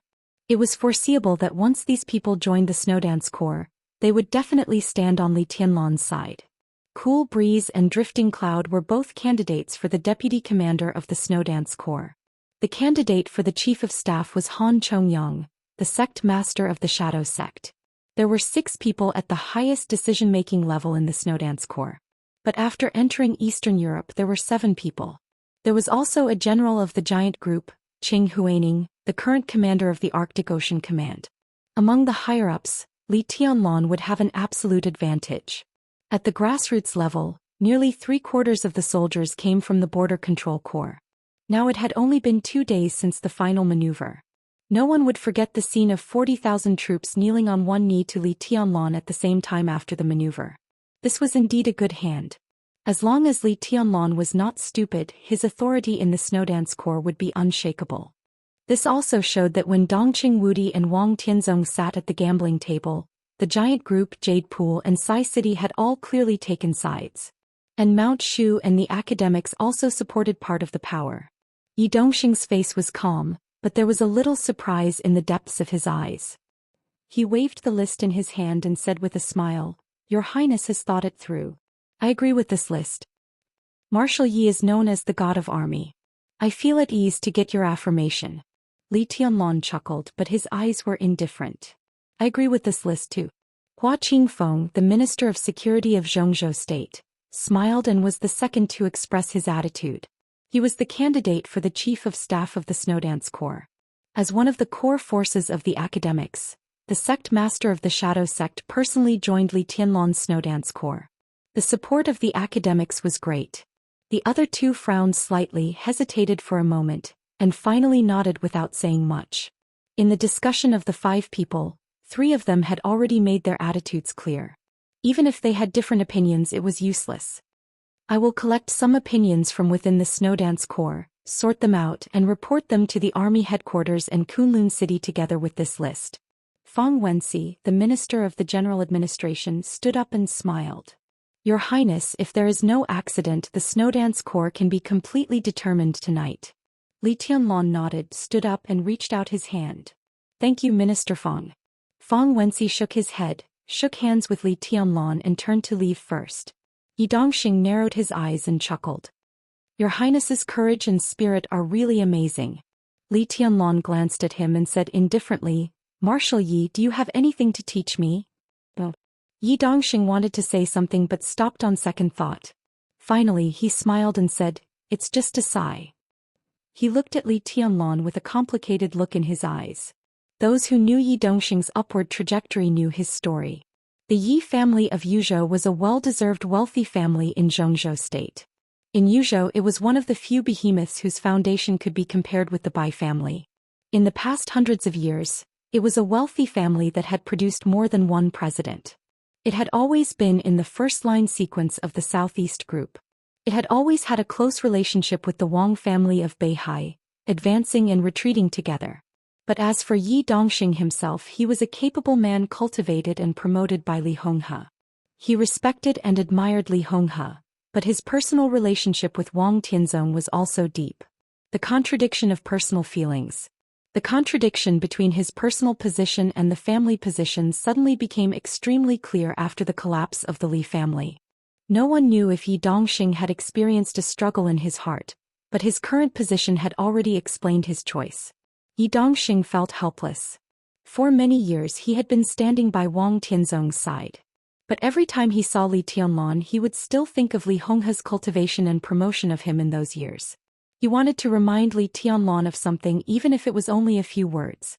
But when the words came to his mouth, he didn't know how to say them. It seemed that he couldn't say them either. Yi Dongxing raised his hand. He put the list in his hand on the desk in front of Li Tianlan and looked deeply into Li Tianlan's eyes. Li Tianlan's eyes were calm and indifferent, stable and deep. "Your Highness, be careful. I wish you a triumphant return as soon as possible." Yi Dongxing smiled and said softly. Li Tianlan glanced at him and nodded. "Thank you." Yi Dongxing turned and left. Li Tianlan looked at his back and was silent for a long time. He could feel Yi Dongxing's complicated mood at that moment. So his last sentence of "be careful" was particularly meaningful. Li Tianlan knew what that sentence meant. Because everyone in Zhou State was looking forward to him taking out the list. Li Tianlan was the core of the Snowdance Corps, but the entire Snowdance Corps was the result of the joint action of several wealthy families and forces in Zhou State. The specific composition of the Snowdance Corps was also equivalent to the attitude of the wealthy families. Wang Tianzong's purpose of supporting Li Tianlan's promotion was self-evident. Perhaps he had never said that he wanted to replicate the treason case 20 years ago. But at this time no one would ignore that possibility. The chaos in Eastern Europe was so dangerous, which also meant that the wealthy families might have different choices. Wang Tianzong and Dong Qingwudi were sitting on the gambling table at this time. Once Wang Tianzong started the treason case, it meant the beginning of the cruelest game between the giant group and the Southeast group. If he won, Li Tianlan would get the Snowdance core and the expected prospects in the future. If he lost, the giant group would be doomed eternally. In everyone's view, such a gambling game was unfair, so Dong Qingwudi had other choices. He couldn't get off the gambling table now, but he could choose to throw away the cards in his hand when Wang Tianzong put down his chips. Although he would lose the chips he put down at the beginning, at least he wouldn't lose all of them. Although Dong Qingwudi was a director of Zhou State and the executive minister of the army headquarters, it was not shameful to lose to Wang Tianzong and the Wang family of Beihai. So the list that Li Tianlan took out became the key to Dong Qingwudi's choice. If Li Tianlan took out a bad card and there were no real figures in the Snowdance core, it proved that Dong Qingwudi gave up the cards in his hand and Li Tianlan. But now Dong Qingwudi gave Li Tianlan a good card. More than 10,000 of the strongest elites of the border control corps, several famous experts and generals of the Dongqing clan, and even persuaded the sword justice and first elder of Jade Pool. On the gambling table between Dong Qingwudi and Wang Tianzong, he not only did not throw away the cards in his hand, but also bet all his chips fiercely. Even Sai City, Jade Pool, and even Mount Shu and the academics had never given up their support for Li Tianlan. Li Tianlan would have the absolute right to speak in the Snowdance Corps. But could all of this change the final outcome? No one could predict the result. Li Tianlan's good cards were worthy of the name. But the problem was that for everyone today Wang Tianzong was equivalent to a king bomb. What kind of good cards could resist him? Be careful. Li Tianlan lowered his head, deep in thought. This "be careful" was like a reminder or a courtesy. Li Tianlan didn't understand what Yi Dongxing meant. General, Yi still can't let go of Senior Li's help. A gentle voice suddenly rang out. However, that's all he can do. This reminder is also the greatest amount of support he can offer. He has a good relationship with Wang Tianzong and they are like brothers. He can't give Your Highness any other help. Li Tianlan raised his head, a little surprised. Standing in front of him was Hua Qingfeng, the Minister of Security of Zhou State. He didn't leave the office after the discussion. His mentality is quite contradictory. Li Tianlan smiled calmly, took out a cigarette and handed it to Hua Qingfeng. It's really contradictory. Hua Qingfeng took the cigarette, took a deep breath and said calmly, but who doesn't? For example, I came here this time to represent the academic support for Your Highness. Now we are friends. But if the Wang family of Beihai really starts another case of treason and repeats the tragedy more than 20 years ago, when the general trend is settled, the academics will also stand on the side of the Southeast group. Li Tianlan glanced at Hua Qingfeng and his eyes were a little strange. He was not surprised by the academic's choice. No matter how close an ally was, it was a completely different concept from one's own people. In the Snow Empire, before he truly entered a hopeless situation, the academy would always support his actions. But if the general trend was really set and could not be reversed, it was reasonable for the academics to abandon him and cooperate with the Southeast group. This had nothing to do with being despicable or shameless. It was just the simplest choice and trade-off in politics, in order to pursue a new balance. Everyone could understand the reason. But Li Tianlan didn't expect Hua Qingfeng to say it. It's very realistic. Li Tianlan said with a smile, but it's acceptable. I can't change the academy's choice at the last moment, but I can change my approach. Hua Qingfeng said. Li Tianlan chuckled and didn't comment. He walked to the window and looked out at the Tongming temple with birds singing and flowers fragrant. The early morning sun fell and the temple was peaceful. Hua Qingfeng looked at his back. Until today. This was the second time he saw Li Tianlan, but they were two completely opposite feelings. When they first met in front of the building of the army headquarters, Li Tianlan was pure and calm. But now Li Tianlan. He was wearing a military uniform with the highest military rank in Zhou State. He was so young that his military rank, military uniform and his figure looked a little weird. But in fact this military uniform actually fit him very well. He stood there with his back to Hua Qingfeng. He was still pure but there was a hint of looming strength and thinking. Your Highness, you don't believe me? Hua Qingfeng asked. If I'm destined to fall, will the sect leader really change his choice? Even if he does, what's the point? Li Tianlong asked. He called the sect leader, not the minister. The former represented the shadow sect. The latter represented himself. The latter, on the other hand, represented the elites of the academy. Hua Qingfeng's eyes narrowed and he said seriously, if things really come to that point, I'll go with the flow. Although I'm not talented, I know the consequences of going against the general trend. But before things come to that point, the shadow sect is willing to support your highness unreservedly. His words were very clear. There was another meaning in this sentence. Even though the academics had expressed their support for him, they had their reservations. Li Tianlong didn't move and said expressionlessly, could express many meanings such as doubt, affirmation, questioning, or contempt. Hua Qingfeng didn't know what this meant for a moment. He was silent for a while and said calmly, the shadow sect is willing to cooperate with your highness without reservation. What's the reason? Li Tianlong asked. Hua Qingfeng hesitated and finally said with a wry smile, you can think of it as self-protection. Self-protection? Li Tianlong turned around and looked at Hua Qingfeng. Hua Qingfeng's strength was definitely not weak.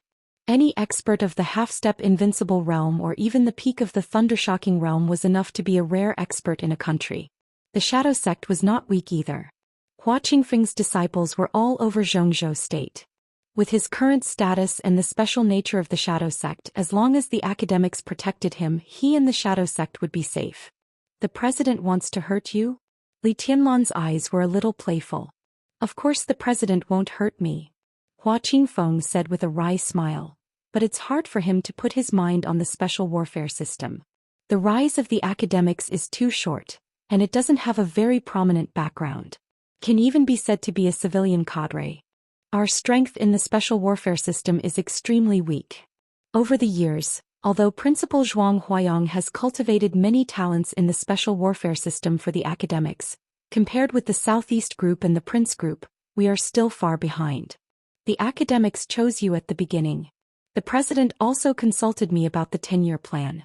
Now the 10-year plan still counts, but your relationship with the giant group has caused some disagreements within the academics. Some people in the group have even suggested that the president focus on the military and politics and temporarily give up the right to speak in the special warfare system. Go on. Li Tianlong nodded. The president is under a lot of pressure. Although the academics is now the ruling group, it is destined to be restrained because of its lack of foundation. After the president retires, it will also be jointly squeezed by several other groups. The president's layout is very difficult. At this time, if there is no accident, it is a very correct choice for the group to focus on the military and politics. The president is likely to accept this suggestion.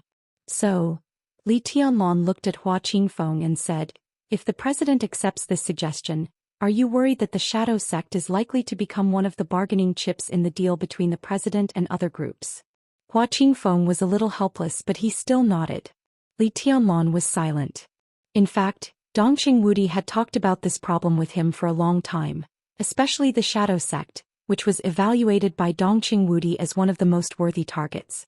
What Hua Qingfeng didn't know was that the truth was actually more exaggerated than he had predicted, and the pressure on President Li Huaqing was also much greater than he had imagined. After all, the rise of the academics was too short. They stood at the commanding heights of power, but it was difficult for them to suppress the veteran groups. With the help of Li Huaqing's position, it was rare for them to not fall into a disadvantageous position. Li Huaqing's term of office still had 3 to 4 years. He had to make arrangements for the academics in advance after he retired, and strive to not be squeezed too badly by the major groups. There was no doubt that the academics wanted to get more bargaining chips to use in the future by focusing on the military and politics.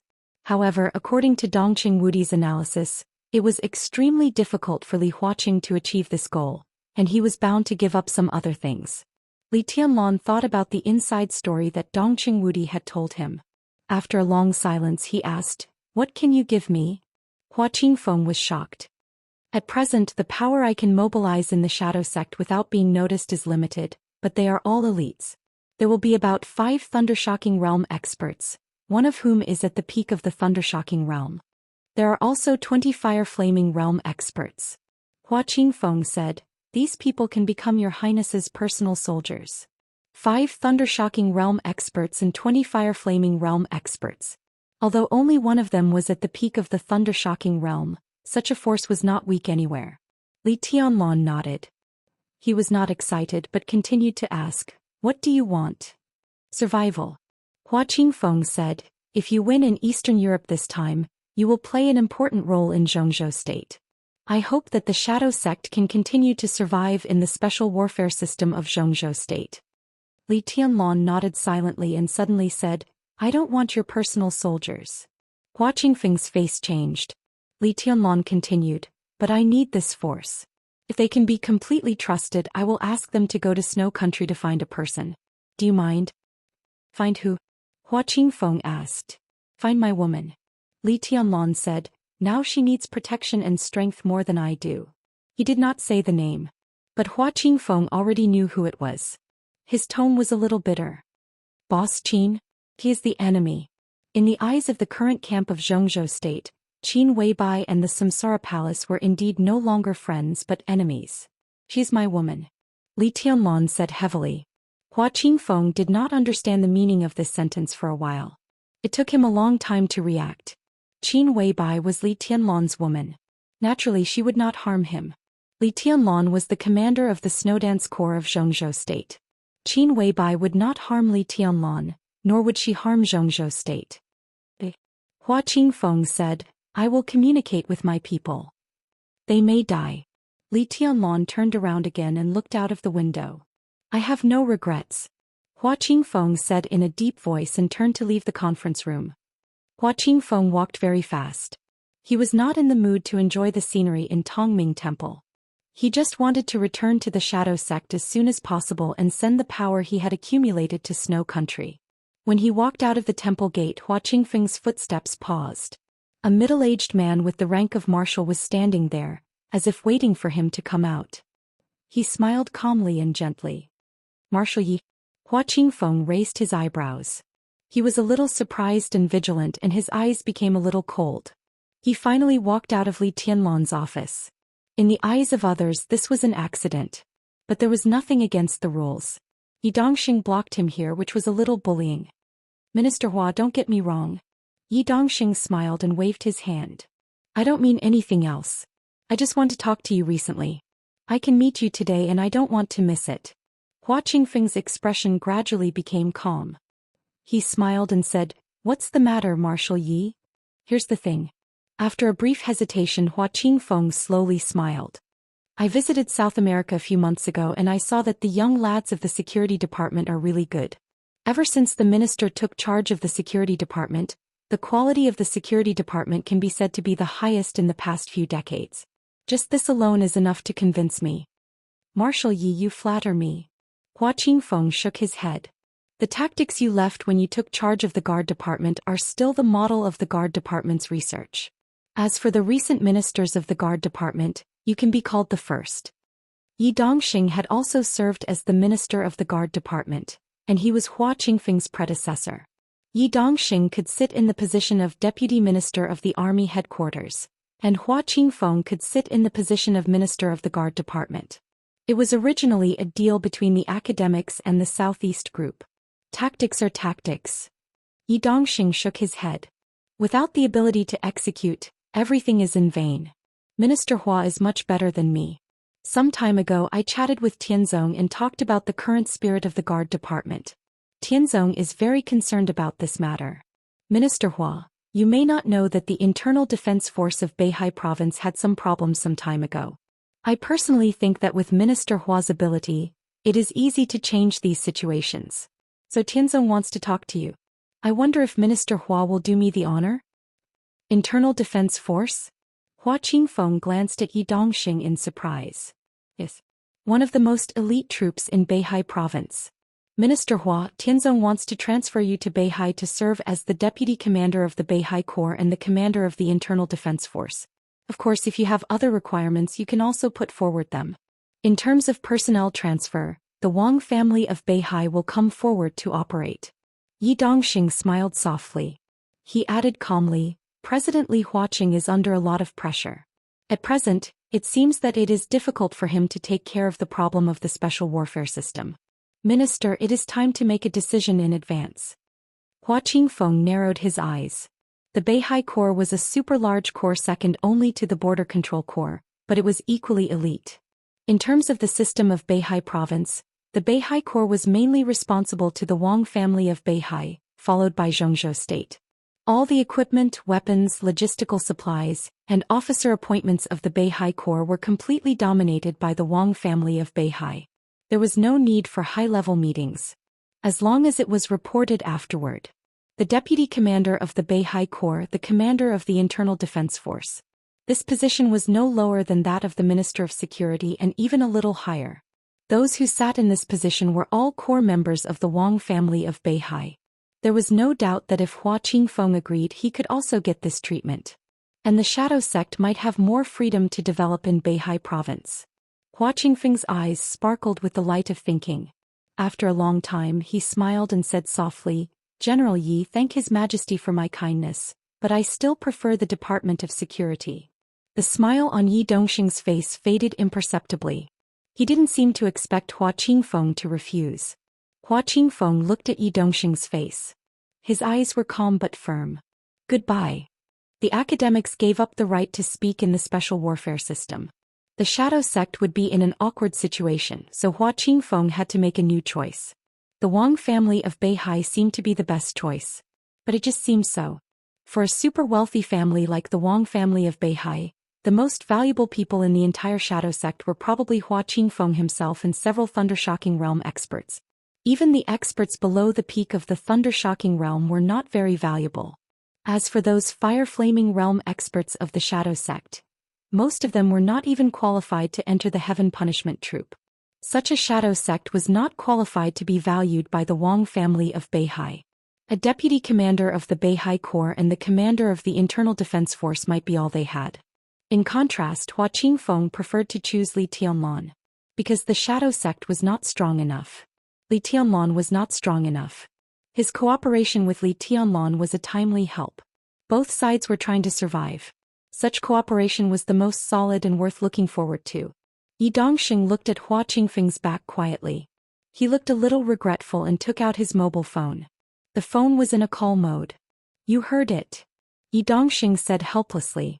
Yes. It was the voice of Sword Emperor Wang Tianzong on the phone. He refused us. He's very sober. Yi Dongxing said, he's worth it. People who can recognize their own value are the most valuable. Wang Tianzong smiled. Yi Dongxing also smiled. It's a pity that the shadow sect is going to be won over by Li Tianlan. It's not a big problem. Wang Tianzong said, they are far from the power that can control the battle situation. They are not even enough to occupy the left and right parts. Yi Dongxing agreed and suddenly said, I've read that list. There's nothing new. Nothing. It can only be said that we haven't looked carefully enough. Wang Tianzong said softly, Senior Li is good at forbearance and planning. It has been more than 20 years since the Li family collapsed, but unless I'm crazy, I won't believe that he was willing to accept failure. The upheaval in Eastern Europe this time is the key.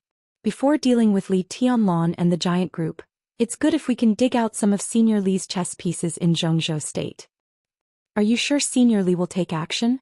Yi Dongxing asked. He has to take action. If he doesn't take action at this time, what's the point of planning?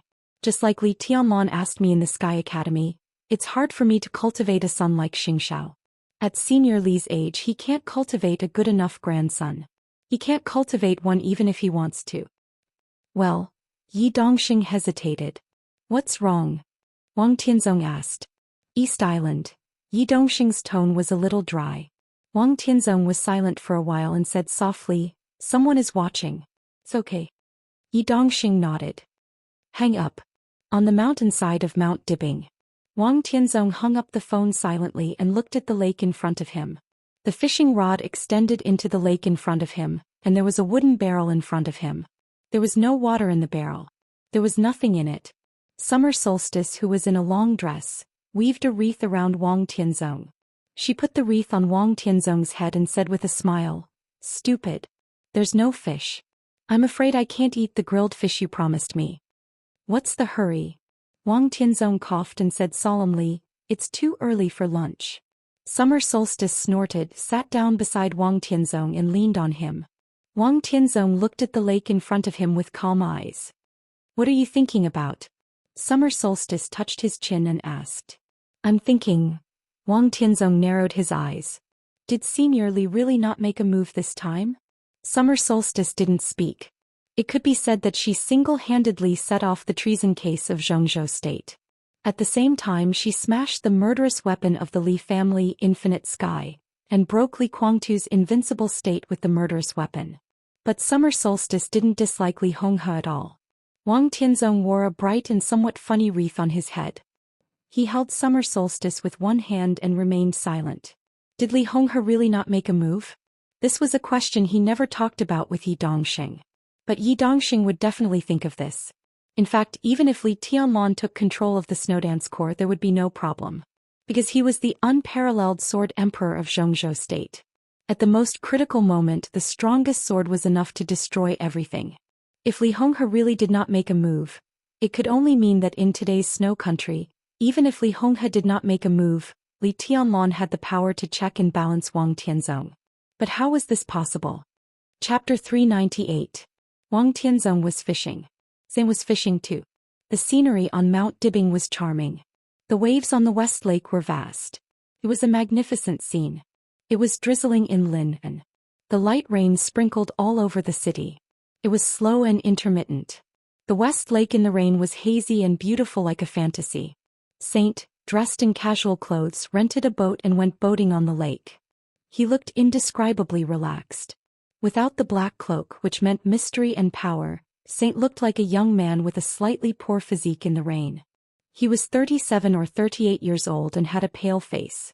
He was not handsome, but he was very clean, so he looked younger than his actual age. The rain in Lin, and seemed to weaken his sword intent. Saint, who was shrouded by the sword intent at any time, looked extremely soft at this time without any fierceness before. The boat drifted aimlessly with the turbulent waves. Saint's eyes were focused on the waves in front of him. His eyes were not as sharp as before, leaving only the most focused seriousness and expectation. He was fishing. It seemed that he was fishing with all his heart. Such a Saint was focused and soft. But he was extremely focused and terrifying. A phone rang abruptly.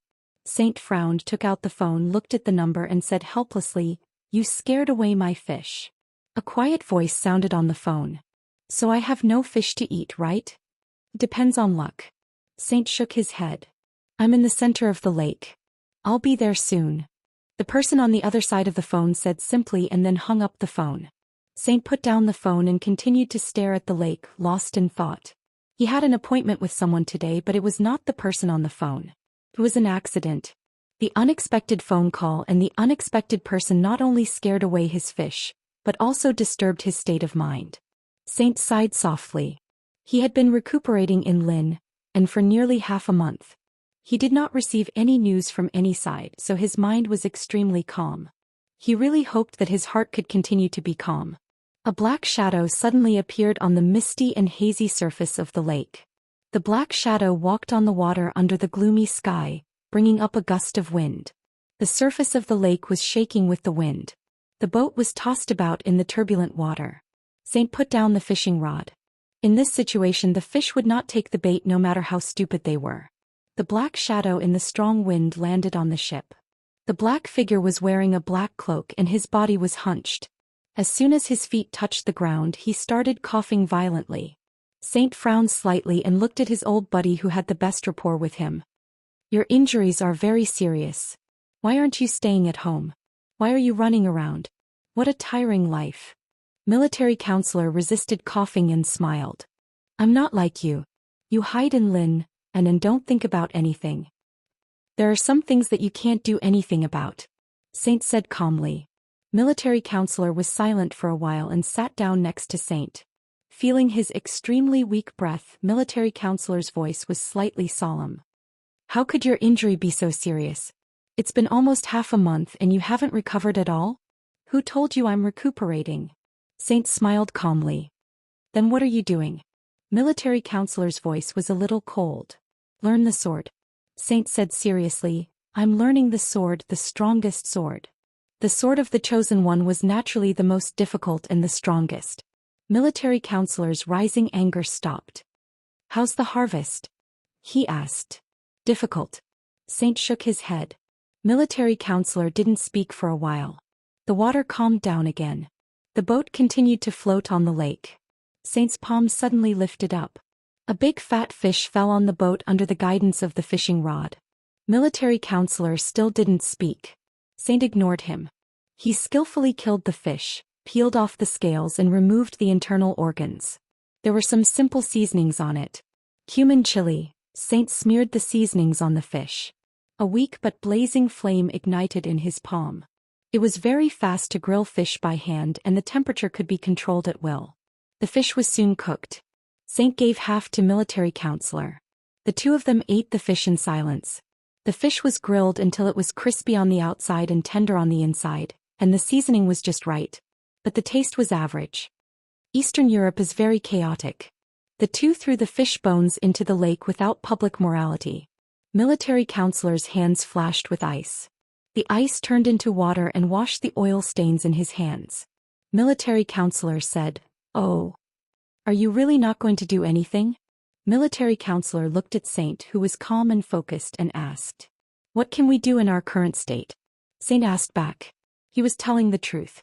In the Battle of Mount Dibbing, the 10 thundershocking realm experts of the Purgatory of Heaven capital and the Earth Supermaster of Samsara faced an expert at the peak of the Invincible Realm. Although the state of that expert at the peak of the Invincible Realm was a little special. But the sword intent that reached the peak of the Invincible Realm did not weaken at all.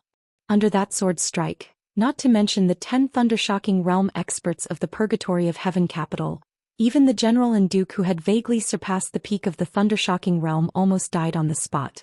If military counselor and Saint hadn't reacted quickly, they would also have died there. Or if summer solstice could continue to make another sword strike, the result would still be the same. Military counselor and Saint worked together to avoid the strongest sword intent at that time, but they were seriously injured and couldn't do anything in a short time. In their current state, going to Snow Country was completely courting death. Their role was even less than that of an elite of the fire-flaming realm. Military counselor was silent. His aura was chaotic and he seemed a little agitated. In her plan, we wouldn't have appeared on the battlefield in Eastern Europe. Saint said, "It's just that she's too confident and always thinks that she can control everything. But in the real chaos, everyone adapts to the situation. Who can really control everything? I'm here to discuss with you. Do you want me to do something?" Military counselor said. He was different from Saint. Different paths, different positions and different responsibilities. Now he was also seriously injured. But even if military counselor was seriously injured, he could also do a lot of things. "If you're not afraid of being exposed, you can do whatever you want," Saint said lightly, "as long as you can bear the consequences. If you expose your plan for so many years, how do you think the boss will thank you?" Military counselor smiled bitterly. He also understood what Qin Weibai meant. Although Samsara's foundation was insufficient, it was not really weak to the point that no one could use it. In fact, in detail, when they went to Mount Dibbing to besiege summer solstice, it was not necessary for him and Saint to go. Even Duke and Azura did not need to go.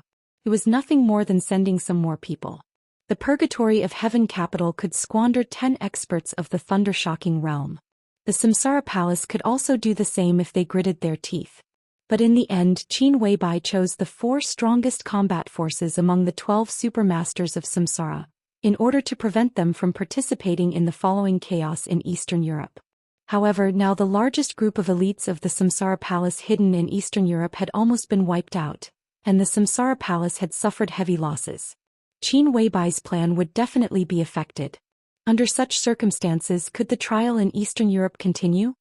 "As long as you're calm," Saint said. "The boss has the one from the Lin clan with him now. It's not a big problem." "But she's asking for death," military counselor said in a deep voice. Saint fell silent as if he did not know what to say. "Why?" military counselor asked. This question was very interesting. In any case, military counselor could not figure out why Qin Weibai would take the initiative to seek death. He knew that Qin Weibai was facing the tribulation for Li Tianlan. But seeking death and certain death were two completely different concepts. One was active and the other was passive. Military counselor did not know why. But he believed that Saint knew. Saint also called Qin Weibai boss. But the two had no real relationship of subordination. This was different from any other heavenly kings in samsara. Most of the time the two seemed to be cooperating. She can't get over it. Why? Saint sighed softly. When it came to this topic, there was an unconcealable tiredness in his tone. We can't stop her decision. But as far as I know, this matter is not without a turning point. He said softly, so, as long as you're calm. Your heart is calm enough. Military counselor sneered as if he wanted to vent his inner irritation on Saint. Saint shook his head, not knowing whether to laugh or cry. Have to be calm. His tone was soft. Only with a calm heart can I break through. In my current state it's useless to go to Eastern Europe. But if I'm lucky enough to break through to the invincible realm in the near future, I can increase the boss's chances of survival. If I can enter the invincible realm, my sword intent should be able to fit with the strongest sword. Military counselor raised his head and looked at Saint. Will you enter the invincible realm? Sooner or later. Saint said. How sure are you to break through before the chaos in Eastern Europe ends? Military counselor asked. Now it seems that, Saint thought for a moment and told the truth, I'm not sure at all. Military counselor's anger began to rise again. With his relationship with Saint would not lie to him. If he was not sure at all, what was the difference between that and not being able to break through at all for the time being? You need to calm down. Saint said, now you're going to lose your mind. Military counselor's anger stopped. I can't calm down. He said. The wind and rain by the lake fell on her black cloak and it was cold. Military counselor laughed at himself. I've seen too many ungrateful things over the years. Do you know what I'm thinking? Saint was a little confused. Except for a few really cruel and unscrupulous people, the kindness that can be forgotten is not heavy enough. Military counselor said softly, Brother, if it weren't for her, I don't know what I would be like now. How can I forget this kind of kindness? How can I calm down? Saint lost his voice for a moment and then said blandly, Loyalty can make people crazy, but it can also make people rational. What's your choice? Loyalty was crazy. So was rationality. The latter was more in line with her requirements. The answer was very clear, very obvious, but also very bitter. It was also the answer that military counselor didn't want to face the most. What are you doing in Lin En? Saint asked. I'm looking for someone. Military counselor said sullenly, I'm going to Tianan next. Tianan? Saint hesitated for a moment. It's just a layout. It's no big deal. Saint nodded. Tianan was a special and sensitive place. If it was operated well, it would be a veritable foundation of an emperor. And that land, to some extent, was the foundation that Samsara Palace had specially opened up for Li Tianlan with the help of various forces. Now everything was developing very smoothly. After the chaos in Eastern Europe was over, Li Tianlan and the East Emperor Palace would officially rise there. Samsara Palace naturally couldn't give up easily. No matter what happened, they couldn't give up. Qin Weibai kept them in Zhongzhou state and didn't let them participate in the chaos in Eastern Europe. It was not because they couldn't play a role in the chaos in Eastern Europe, nor because it was dangerous, but because they could play a greater role in Zhongzhou state. In that case you should leave early. Saint said calmly. With a shake of his wrist, another fish was pulled out of the water by him. It was slightly smaller than the previous one, but it still weighed 2 or 3 pounds. Another fish. Military counselor looked at the water and said, I have an appointment. Saint shook his head. They should be here soon. So this isn't a treat for me? Saint pointed to the fish on the deck. If you don't leave, it won't be a fish but a sword that will serve you.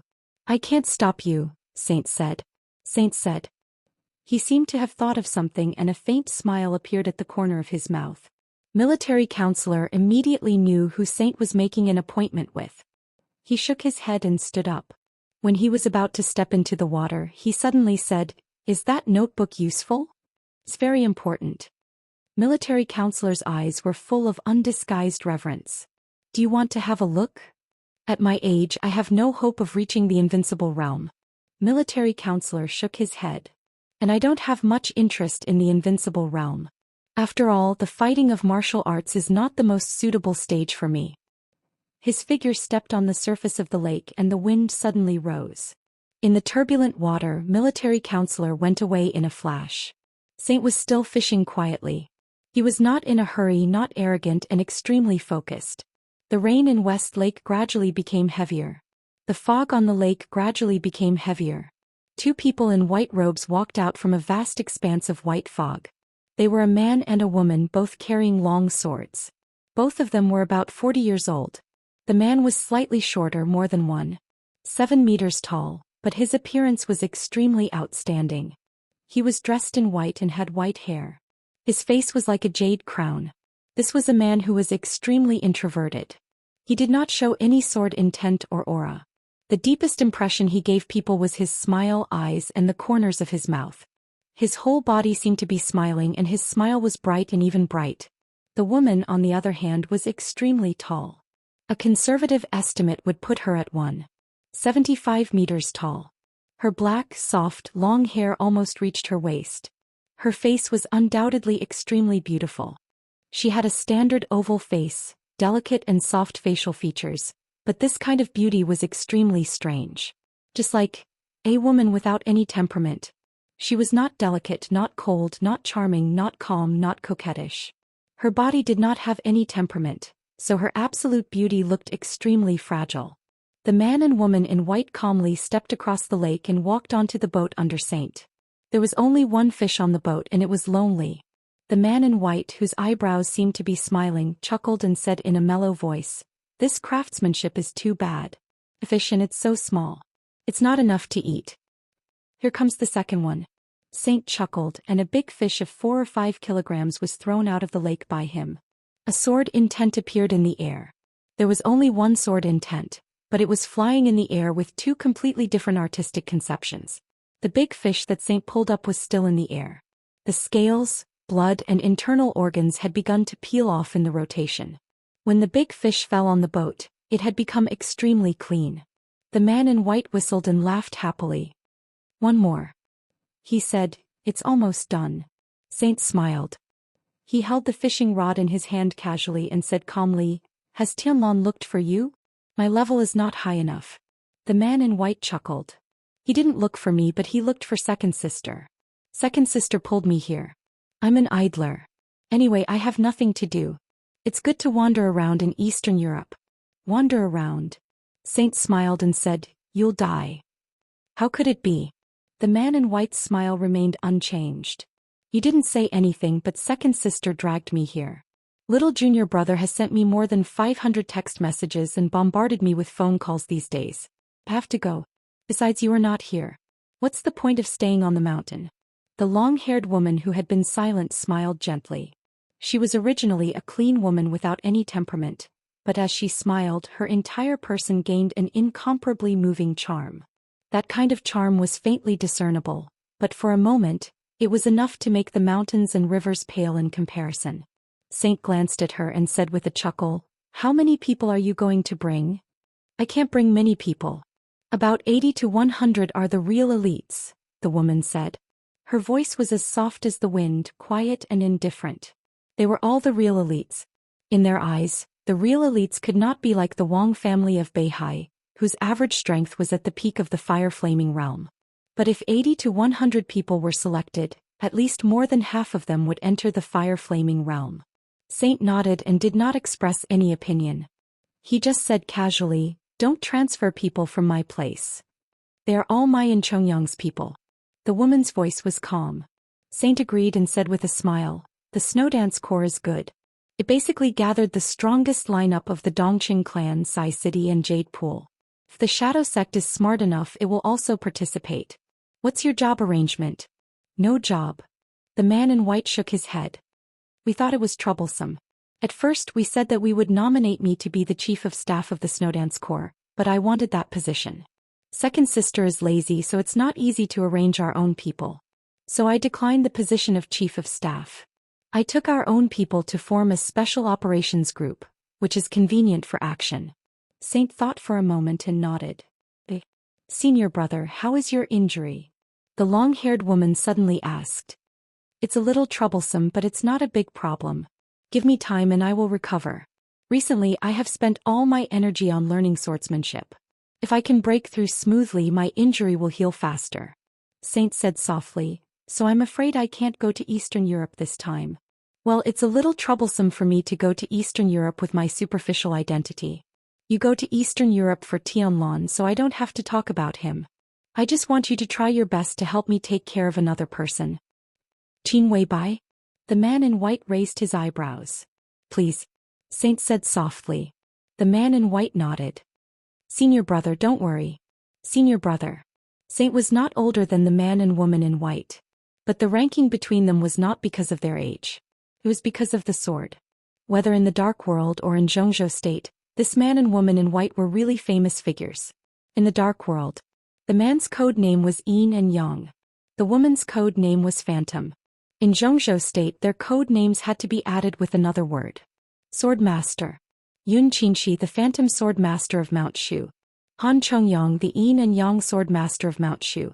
Among the 4 famous swords of Mount Shu, whoever held the Nirvana sword was the first senior brother.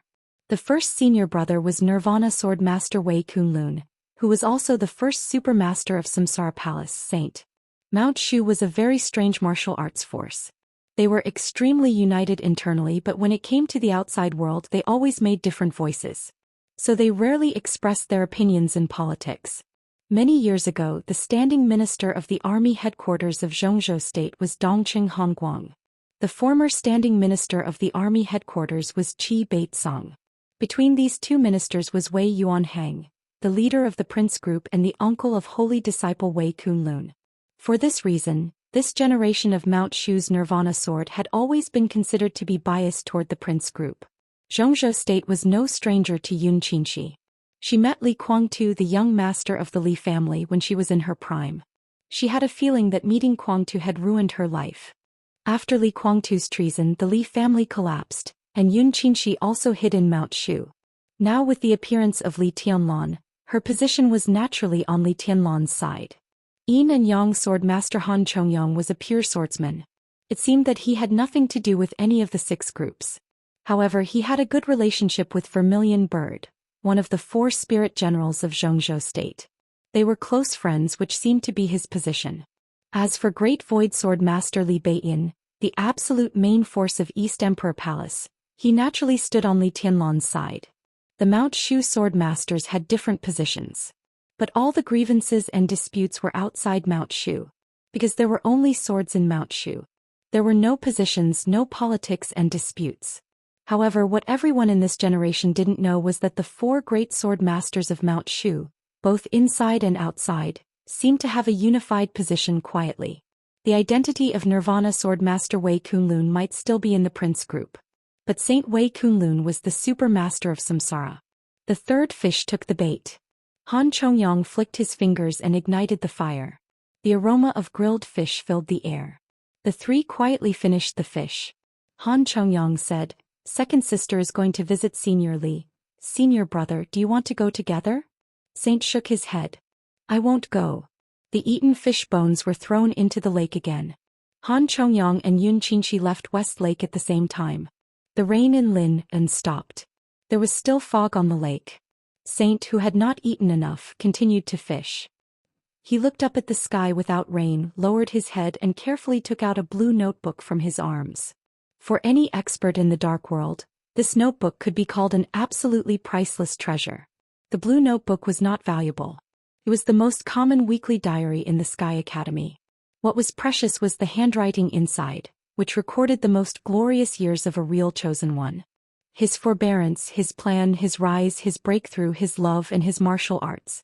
The handwriting in the blue weekly diary was not beautiful, but every stroke was fierce and arrogant. Even after many years, it still seemed to have sword intent. Saint's eyes were focused and almost devout. The original reason why he joined Samsara Palace and became the first supermaster of Samsara was because of this notebook.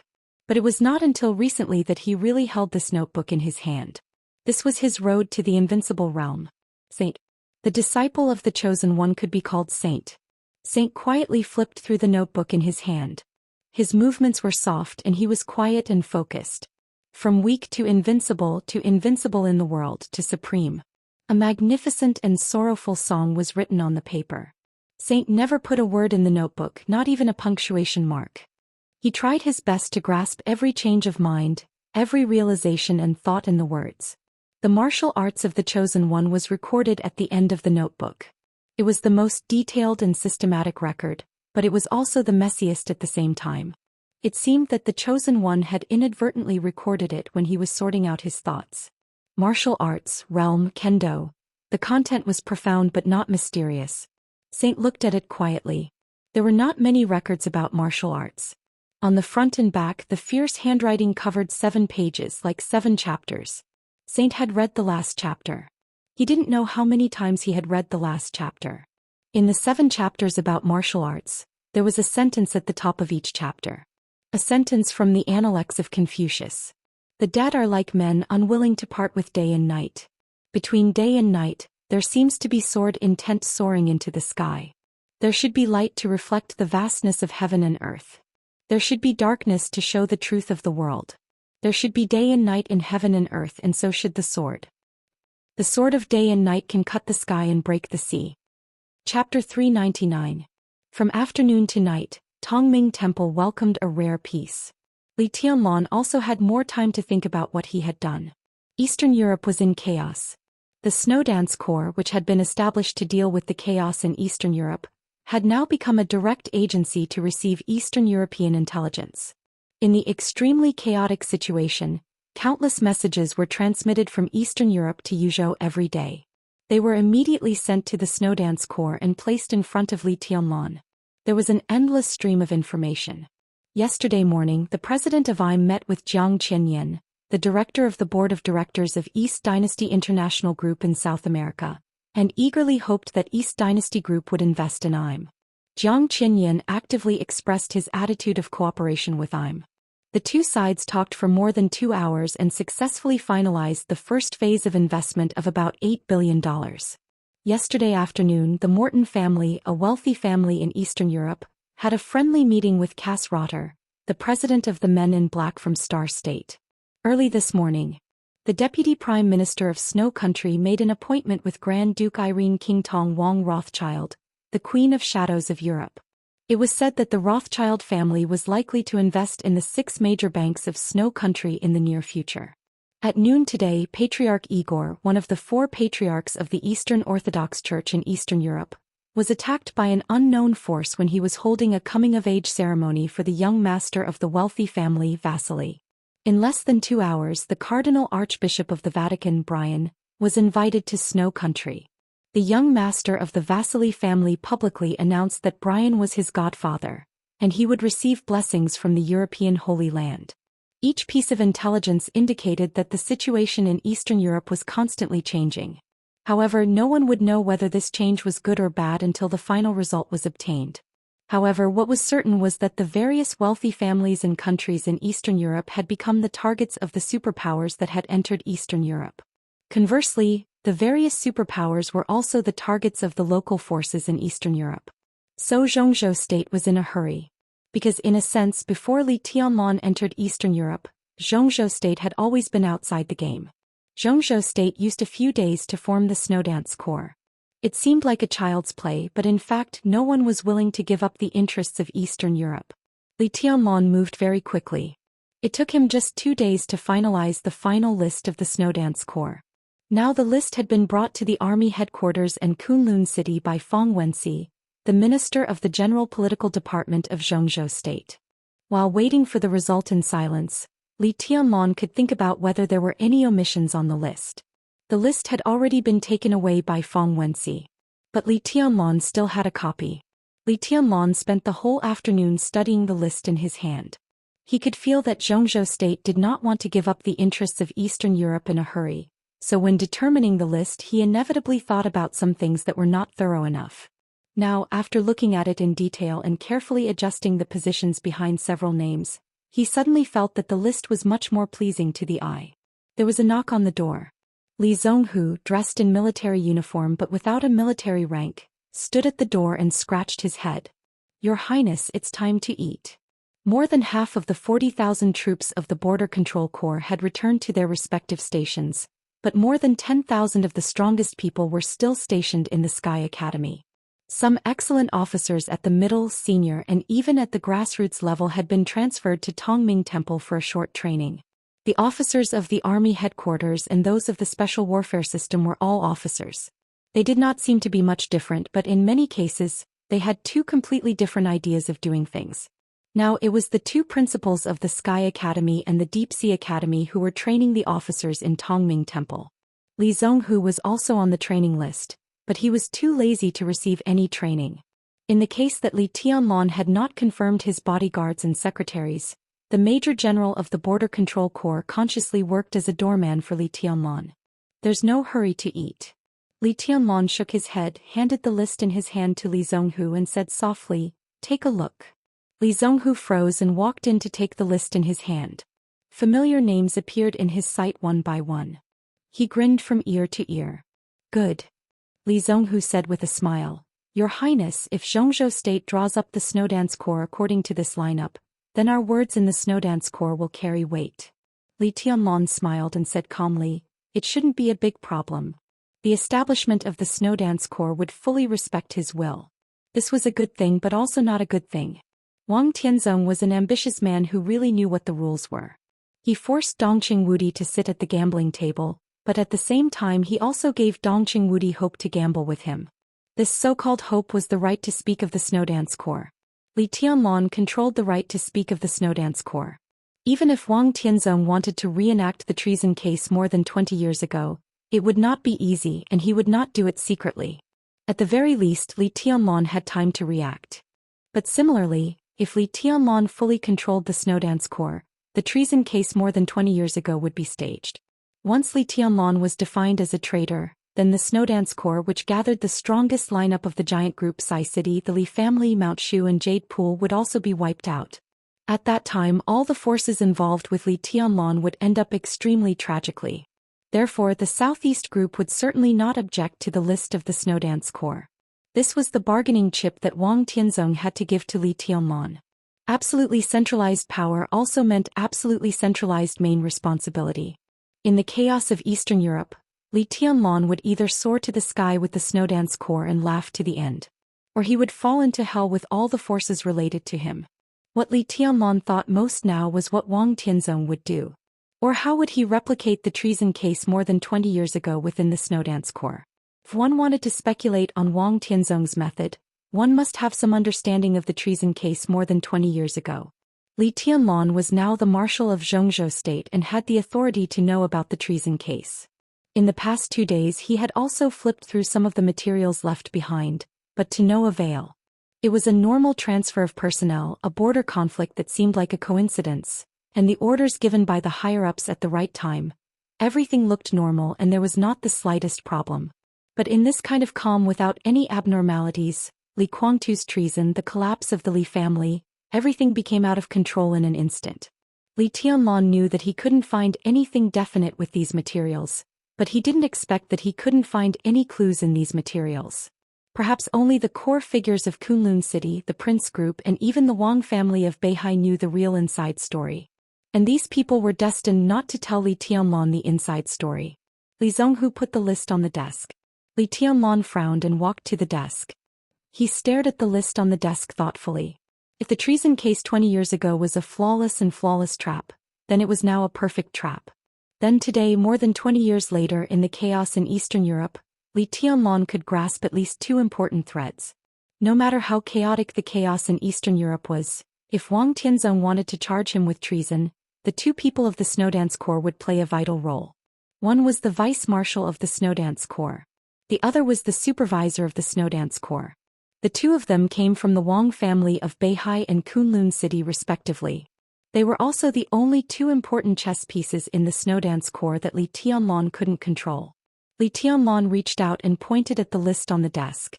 Li Zhonghu walked to the water dispenser, poured a glass of water for Li Tianlan and put it in front of him. Li Tianlan glanced at him and said with a smile, "Will the Major General of the Border Control Corps shorten his life by serving tea and water? That's not possible." Li Zhonghu chuckled and said, "I was a bodyguard for Marshal Dongqing. Now I'm a bodyguard for your highness.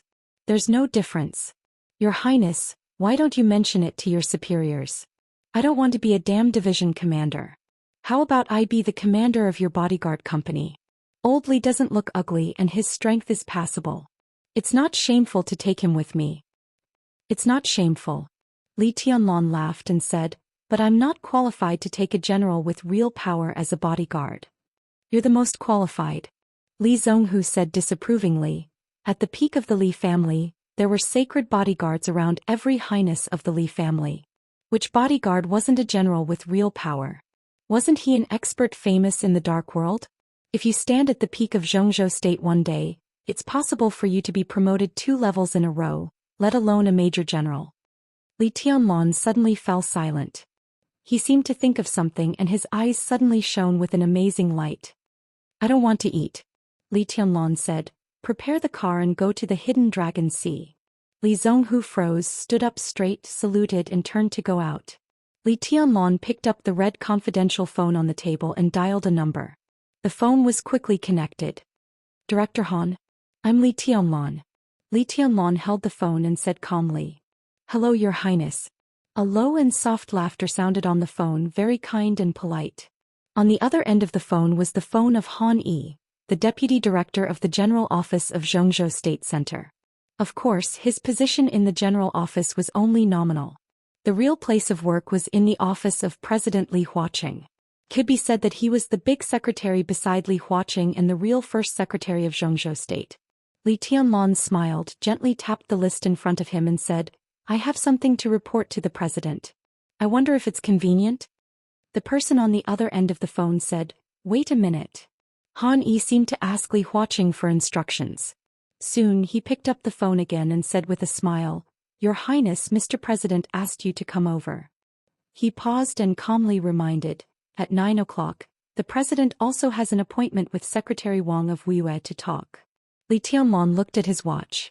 It was 7:10 in the evening. Based on the current road conditions in Yuzhou, he would have more than an hour to report his work before Li Huaqing met Wang Qinglei of Wuxia when he arrived at the Hidden Dragon Sea. Li Tianlong said thank you, hung up the phone and turned to walk out of the office. Li Zhonghu had prepared the car and personally acted as the driver. The car drove at a constant speed to the Hidden Dragon Sea. Li Tianlong sat in the back seat and opened the window. The hot summer night wind poured in and mixed with the cold air in the car. It was a little cool. Li Tianlong lit a cigarette, but his mind was clearer than ever. I thought wrong about one thing. Li Tianlong said. Li Zhonghu responded, waved his hand and refused the cigarette that Li Tianlong handed over. His hands were on the steering wheel, meticulous. The car drove very steadily. I've been thinking about how the Wang family of Beihai and Kunlun City will deal with me. Li Tianlong smiled and said self-deprecatingly, in fact I'm afraid but I don't want to admit it. He always felt that he would not be afraid of anything. But since he entered Tongming Temple and put on the marshal's military uniform, he had been afraid and panicking. The discomfort of suddenly being in a high position was fear. The confusion of not knowing how the Wang family of Beihai and Kunlun City would make a move was fear. The worry of forming the Snowdance Corps but not knowing what the road ahead would be was fear. Under great pressure, there were some things that he didn't want to think about but he couldn't help thinking about. This was also fear. He was afraid of death, afraid of failure, afraid of holding a good hand, but after losing he would let everyone be doomed eternally. But the moment he sat in the car and left Tongming Temple, he realized that all his worries and fears were meaningless. Because it was impossible for him to know the plans of the Wang family of Beihai and Kunlun City, and it was impossible for him to influence their decisions. The only thing he could do was to control his own power and do his own thing. The chaos in Eastern Europe was an unprecedented opportunity and danger for him. Instead of worrying about gains and losses and guarding against the enemy's sharp knife that he didn't know when it would stab him, it was better to integrate the resources in his hands to create a favorable situation for himself as much as possible. The car was dark. Li Tianlong's eyes were clear. Your Highness, do you have a way to reverse the predicament? Li Zhonghu asked with a laugh as he drove. There is no way. It's just that we can't be suppressed by them all the time. We can't see the plan of the Wang family of Beihai yet. If we take the initiative to stick our noses out and let them lead us, what does that mean? We can't see their plan but we will see it sooner or later. They prepare theirs and I prepare mine. It's too early to say who will win and who will lose. Li Tianlan shook his head. His eyes were calm and peaceful. Since returning to Huading from the polar region, his state of mind seemed to have become so calm for the first time. The car went on Chong and Street under the nightlight and finally entered the Hidden Dragon Sea. The Hidden Dragon Sea shone with a hazy shimmer in the night. The hazy light was reflected in the lake, which was called the sea. The waves were sparkling and the whole Hidden Dragon Sea looked mysterious and solemn. Have you been here? Li Tianlan asked curiously. This was the first time he came to the power center of Zhou State. Through the curtain of night and lights, the antique pavilions and terraces were hazy in the water ripples. This kind of scene was beautiful, but it was not charming. Instead, it was indescribably solemn and solemn. I had the honor to come here once with the marshal and we went to Jinqiu Pavilion. Li Zhonghu said with a smile.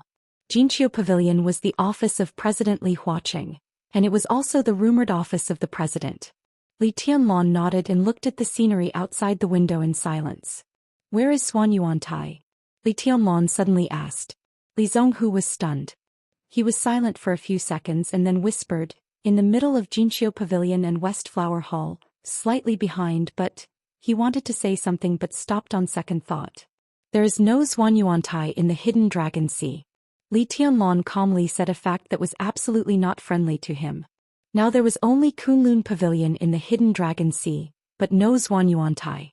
More than 20 years ago, before the Li family collapsed, when Li Honghe was still the state-protecting god of war of Zhou State, Xuan Yuantai in the Hidden Dragon Sea was the power center of the special warfare system of Zhou State. With the collapse of the Li family, Kunlun City rose, and the Gu family built a city in Kunlun Mountain. Xuan Yuantai in the Hidden Dragon Sea also became Kunlun Pavilion. In fact, the building did not change, nor did its location. It was just that the plaque of Xuan Yuantai was taken down and replaced with Kunlun Pavilion. It was a very simple move, but it represented the rise and fall of the Li family and the Gu family.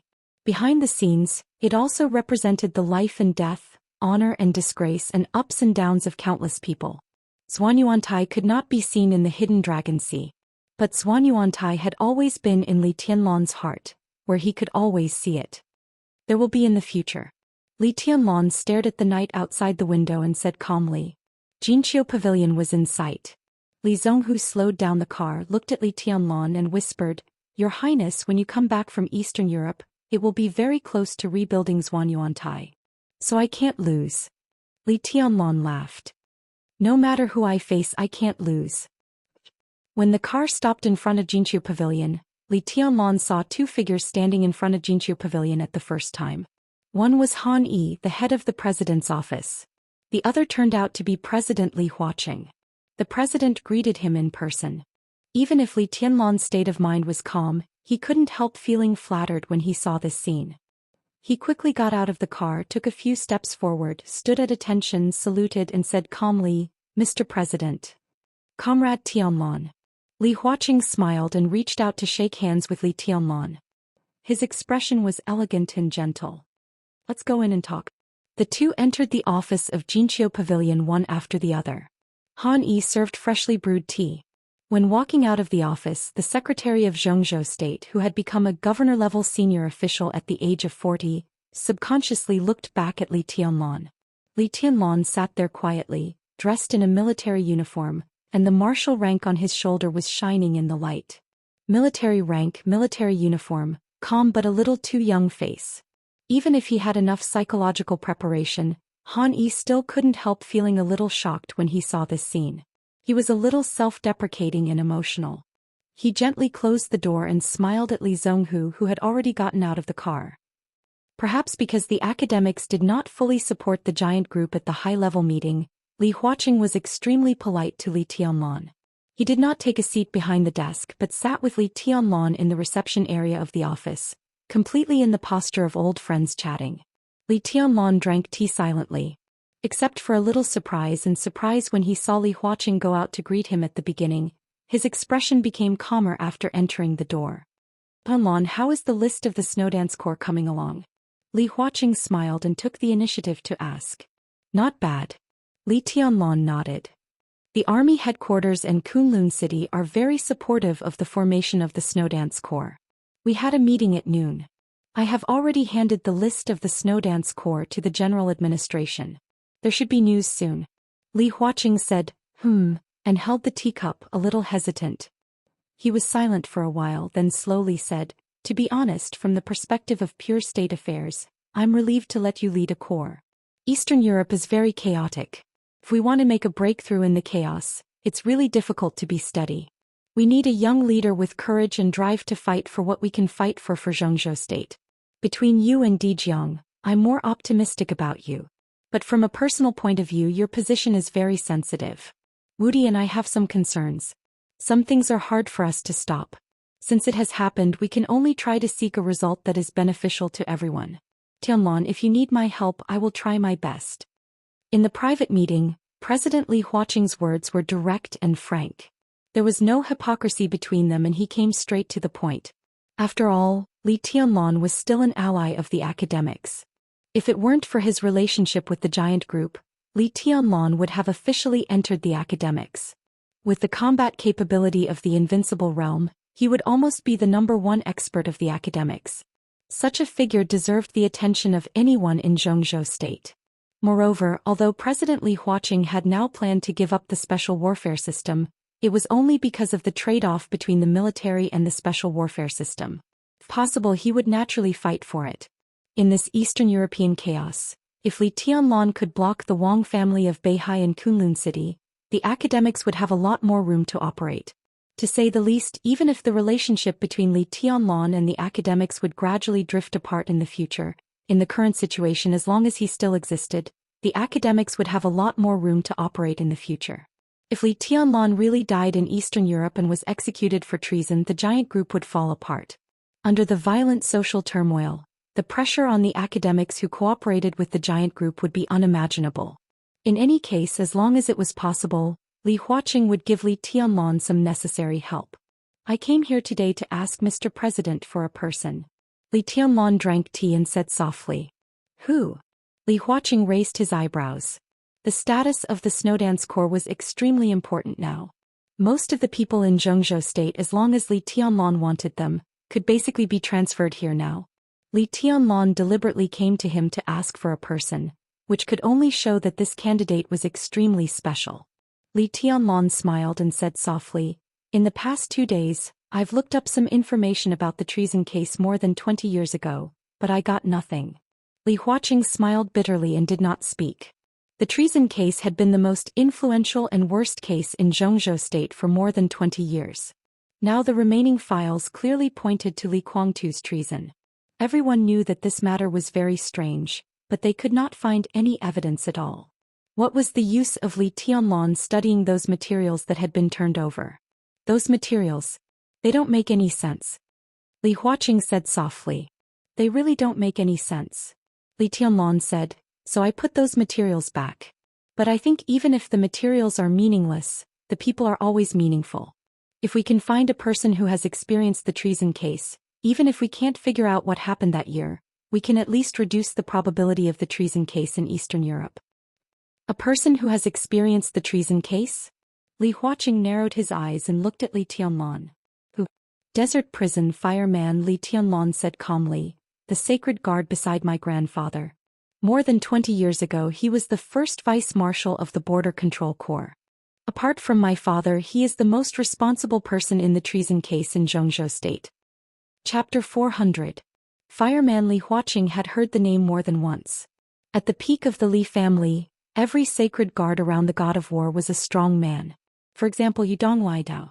At the age of more than 70, his state had already deteriorated severely, and now he could barely stay in the thunder-shocking realm. But no one dared to underestimate Yudong Li, because he was poison doctor. Among the 5 sacred guards around Li Honghe, Yudong Li, who was at the peak of the thunder-shocking realm, was the weakest in terms of realm and combat capability, but his means of using poison were weird and impossible to guard against. Li Honghe had never been defeated in hundreds of battles in his life, and Yudong Li's ability to poison was indispensable.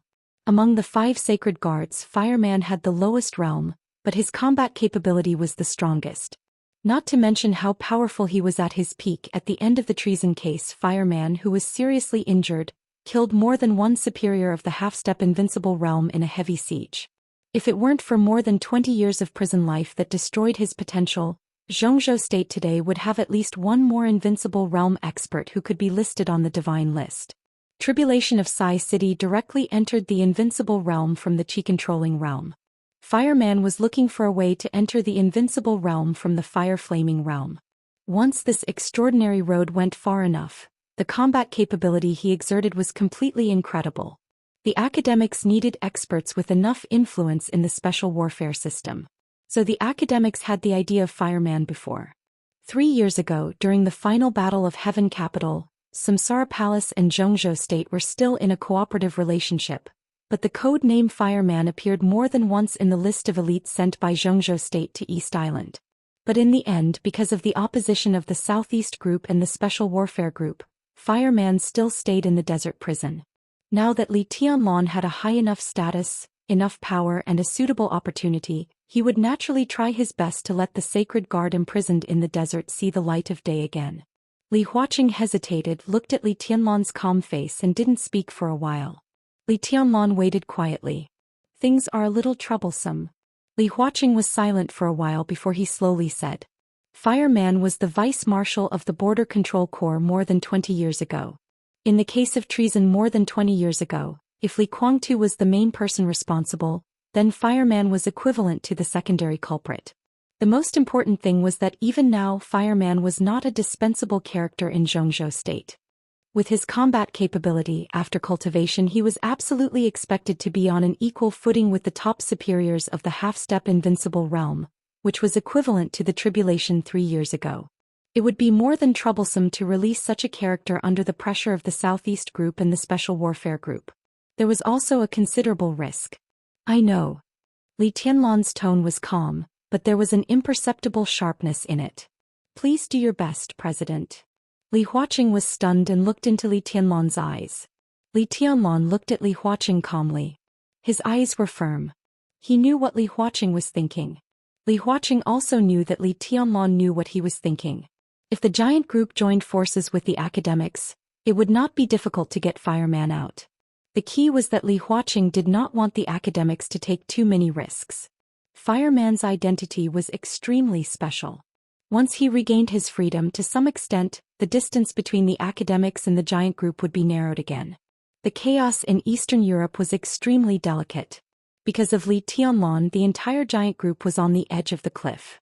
At this time, the academics approached the giant group and the risk was completely visible. If Li Huaqing supported Fireman, its significance was even more important than his support for Dongqing Wudi at the high-level meeting. After all, when voting, his vote was more like a symbolic meaning and did not play any role. However, with the full support of Fireman, the full support of the giant group, and Li Tianlan, the commander of the Snowdance Corps, this resolution was likely to be passed. The practical significance of this could be said to be very great. So Li Tianlan said that he asked the president to do his best. His words were very polite, but also very strong. Wait for my news. After a long time, Li Huaqing whispered, but even if Fireman comes out his position, just be the captain of my bodyguards. Li Tianlan said. He won't mind. Li Huaqing nodded with a smile. The captain of the bodyguards was really not a specific job. But Li Tianlan's identity was there. The heir of the Li family. Fireman first assisted Li Honghe, then Li Guangtu, and now Li Tianlan. For the people of the Li family, this was absolutely a glory. What was there to mind? I'll arrange this. Li Huaqing seemed to think of something and made up his mind completely. Li Tianlan nodded. He looked at the time, got up, shook hands with Li Huaqing and turned to leave. Li Huaqing personally sent him out and looked at his back as he walked towards the Audi thoughtfully. The military uniform was still the same one. It fit well. Now it seemed that even the temperament was incomparably compatible. This young man, who was only 22 years old this year, seemed to be adapting to his role faster and faster. Li Huaqing was a little surprised by his terrifying adaptability. Li Zhonghu opened the door of the Audi for him. Li Tianlan sat in, rolled down the window and waved to Li Huaqing. Li Huaqing also smiled and waved.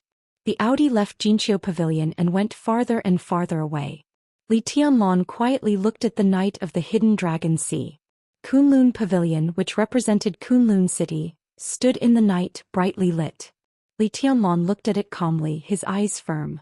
This was the first time he had asked President Li Huaqing for something as himself and also as the heir of the Li family.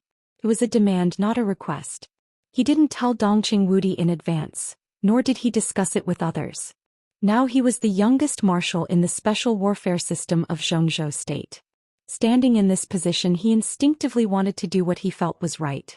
He was not being pushed to do something. He wasn't going to do anything as a chess piece. Now he had a good hand in his hand and he just wanted to try his best to play all the cards in this hand. Fireman was a crucial step, but it was only the first step. He was going to face the Wang family of Beihai. It was Kunlun City. It was the Prince Group. There were also many people with ulterior motives. So next, Sai City, Samsara Palace, and even the Purgatory of Heaven capital were all in his plan. In such a huge game of chess, it was far easier to be a chess piece than a chess player. But this was the position that should belong to Li Tianlong. There was nervousness, excitement, and apprehension in his heart, but most of all, it was the excitement and lofty sentiments aroused by the thick atmosphere of power in the hidden Dragon Sea at night. His cell phone suddenly rang. Li Tianlong took out his cell phone, looked at the number, and answered it directly. Tonight was destined to be a sleepless night. After seeing Li Tianlong off, President Li Huaqing returned to Jinqiu Pavilion and made a pot of tea himself. He had told his secretary Han Yi to cancel all the reports tonight. When Secretary Wang of Wuxia province came, he could come in directly. The smell of tea wafted in the reception area of the office. Li Huaqing quietly played with the teapot at hand. His face was hidden in the rising mist, appearing blurry and deep. Today's two meetings were unexpected. It was an accident that Li Tianlong took the initiative to find him. It was also an accident that Wang Qinglei, the top leader of Wuxia, came to find him. As the president of Zhou state, Li Huaqing communicated frequently with the leaders of various provinces. But this time he did not intend to communicate with Wang Qinglei. Wang Qinglei took the initiative to find him and said that he wanted to report. Li Huaqing did not know what the other party wanted to say. Time passed slowly. There was a knock on the door outside the room. Li Huaqing took a deep breath and said in a deep voice, "Come in." The door was pushed open. Wang Qinglei, a member of the Zhou State Decision-Making Committee and the top leader of Wuxia Province, walked in slowly and shook hands with Li Huaqing with a smile. "Comrade Qinglei, sit down." Li Huaqing smiled and pointed to the sofa, his voice steady and calm. Wang Qinglei sat down with a smile, whispering, "President, I heard that Li Tianlong came just now?" This was obviously not a report but more like a chat. Li Huaqing was not surprised.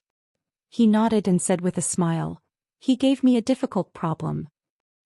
Wang Qinglei's smile remained unchanged. "Fireman," Li Huaqing said, "do you know this person? The one in the desert?"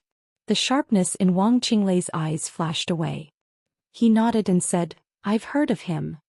Tianlong wants me to get Fireman out. I support it. The case of more than 20 years ago is confusing. Specifically, Fireman's crime is not unforgivable. Tianlong now wants him to be a personal soldier by his side.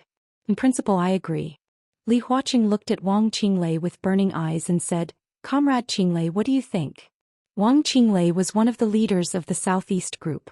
When Li Tianlong was appointed as the commander of the Snowdance Corps, he voted in favor. But this did not mean that he and Wang Tianzong would really be of one mind. If the Wang family of Beihai were really united, there would be no such conversation now. "We made our position clear when we decided to restart the Snowdance Corps." Wang Qinglei pondered for a while and said with a chuckle, "The list of the Snowdance Corps was prepared by the commander. This is not empty talk. Since His Highness wants a personal soldier, if we don't agree, won't it seem that we are deliberately embarrassing him? At that time Minister Dongqing will hit the table again." Li Huaqing laughed and nodded.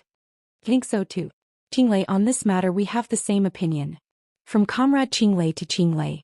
It was just a change of address, but the atmosphere in the office had a subtle change.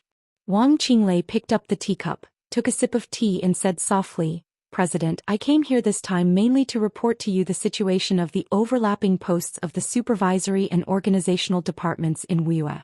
Both the supervisory and organizational departments are the top priorities. I hope to do a pilot in Wuxia.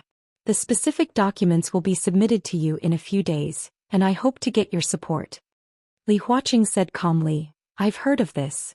It's a big deal. It's just an attempt. Wang Qinglei chuckled. The cause of our party is getting better and better in useful attempts. Li Huaqing thought for a while, nodded and said thoughtfully, but if this pilot is passed, I'm afraid it will be difficult to see results in a short time. It will take time. Indeed. Wang Qinglei nodded and said meaningfully, Wu needs time. I need time. President, don't you need time? Li Huaqing's expression changed slightly, and he glanced at Wang Qinglei intentionally or unintentionally. Of course he needed time, and he needed time more than anyone else. His term of office still had more than 3 years. In these 3 years he must arrange a future for the academics. At present it could be said that it was extremely difficult for him to achieve his goal. Time was of the essence for Li Huaqing. Qinglei's words seemed to mean something. Li Huaqing rubbed his hair with his palm and said calmly, I'm telling the truth. Wang Qinglei smiled, looked at Li Huaqing and said softly, Mr. President, we all need time. You give me the time I need and I can naturally give you the time you need. He looked at Li Huaqing calmly, smiled, and asked a question that was almost fatally tempting to Li Huaqing. Mr. President, do you want to be re-elected again? Genius 1 Second Remember website. Mobile version, M. Chapter 401. Li Tianlan came to Green Mountain as fast as he could. It was Dongqing Wudi who called him.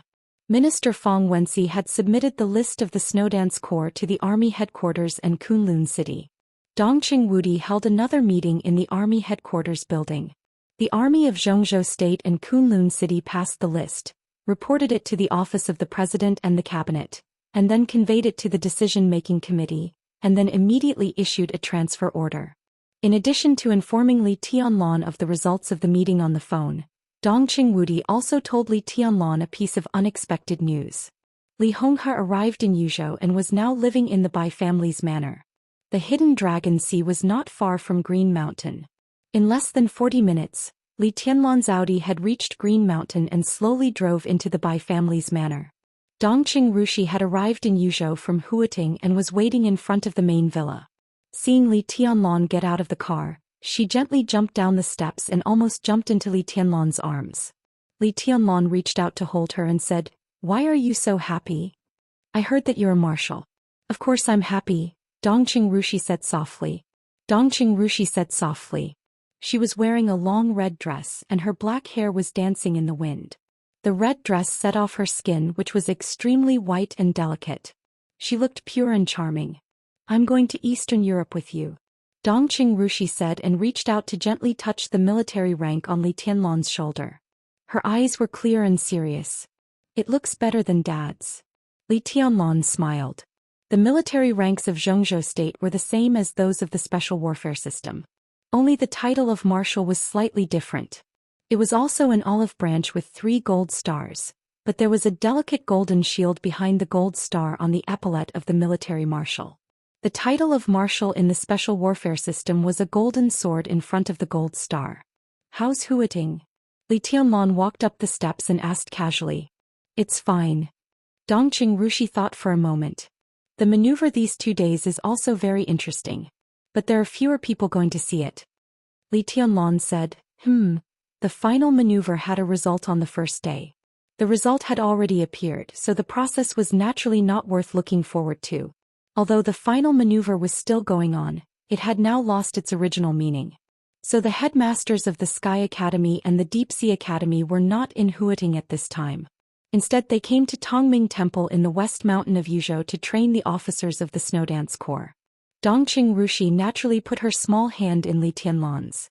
The two entered the villa. In the living room, Li Honghe and Bai Zhanfang were playing chess. Neither of them had any desire to win or lose. Their moves were casual and many times in the eyes of an outsider, their moves were meaningless. Dongqing Wudi sat aside and looked at the chessboard in boredom. When he saw Li Tianlan and Dongqing Rushi coming in, he smiled and waved at them. Li Tianlan came over and called him Grandpa. He glanced at Bai Zhanfang. Before he could speak, Li Honghe said without looking up, Zhanfang is my old friend for many years, just like Cold Light. You should call him Grandpa too.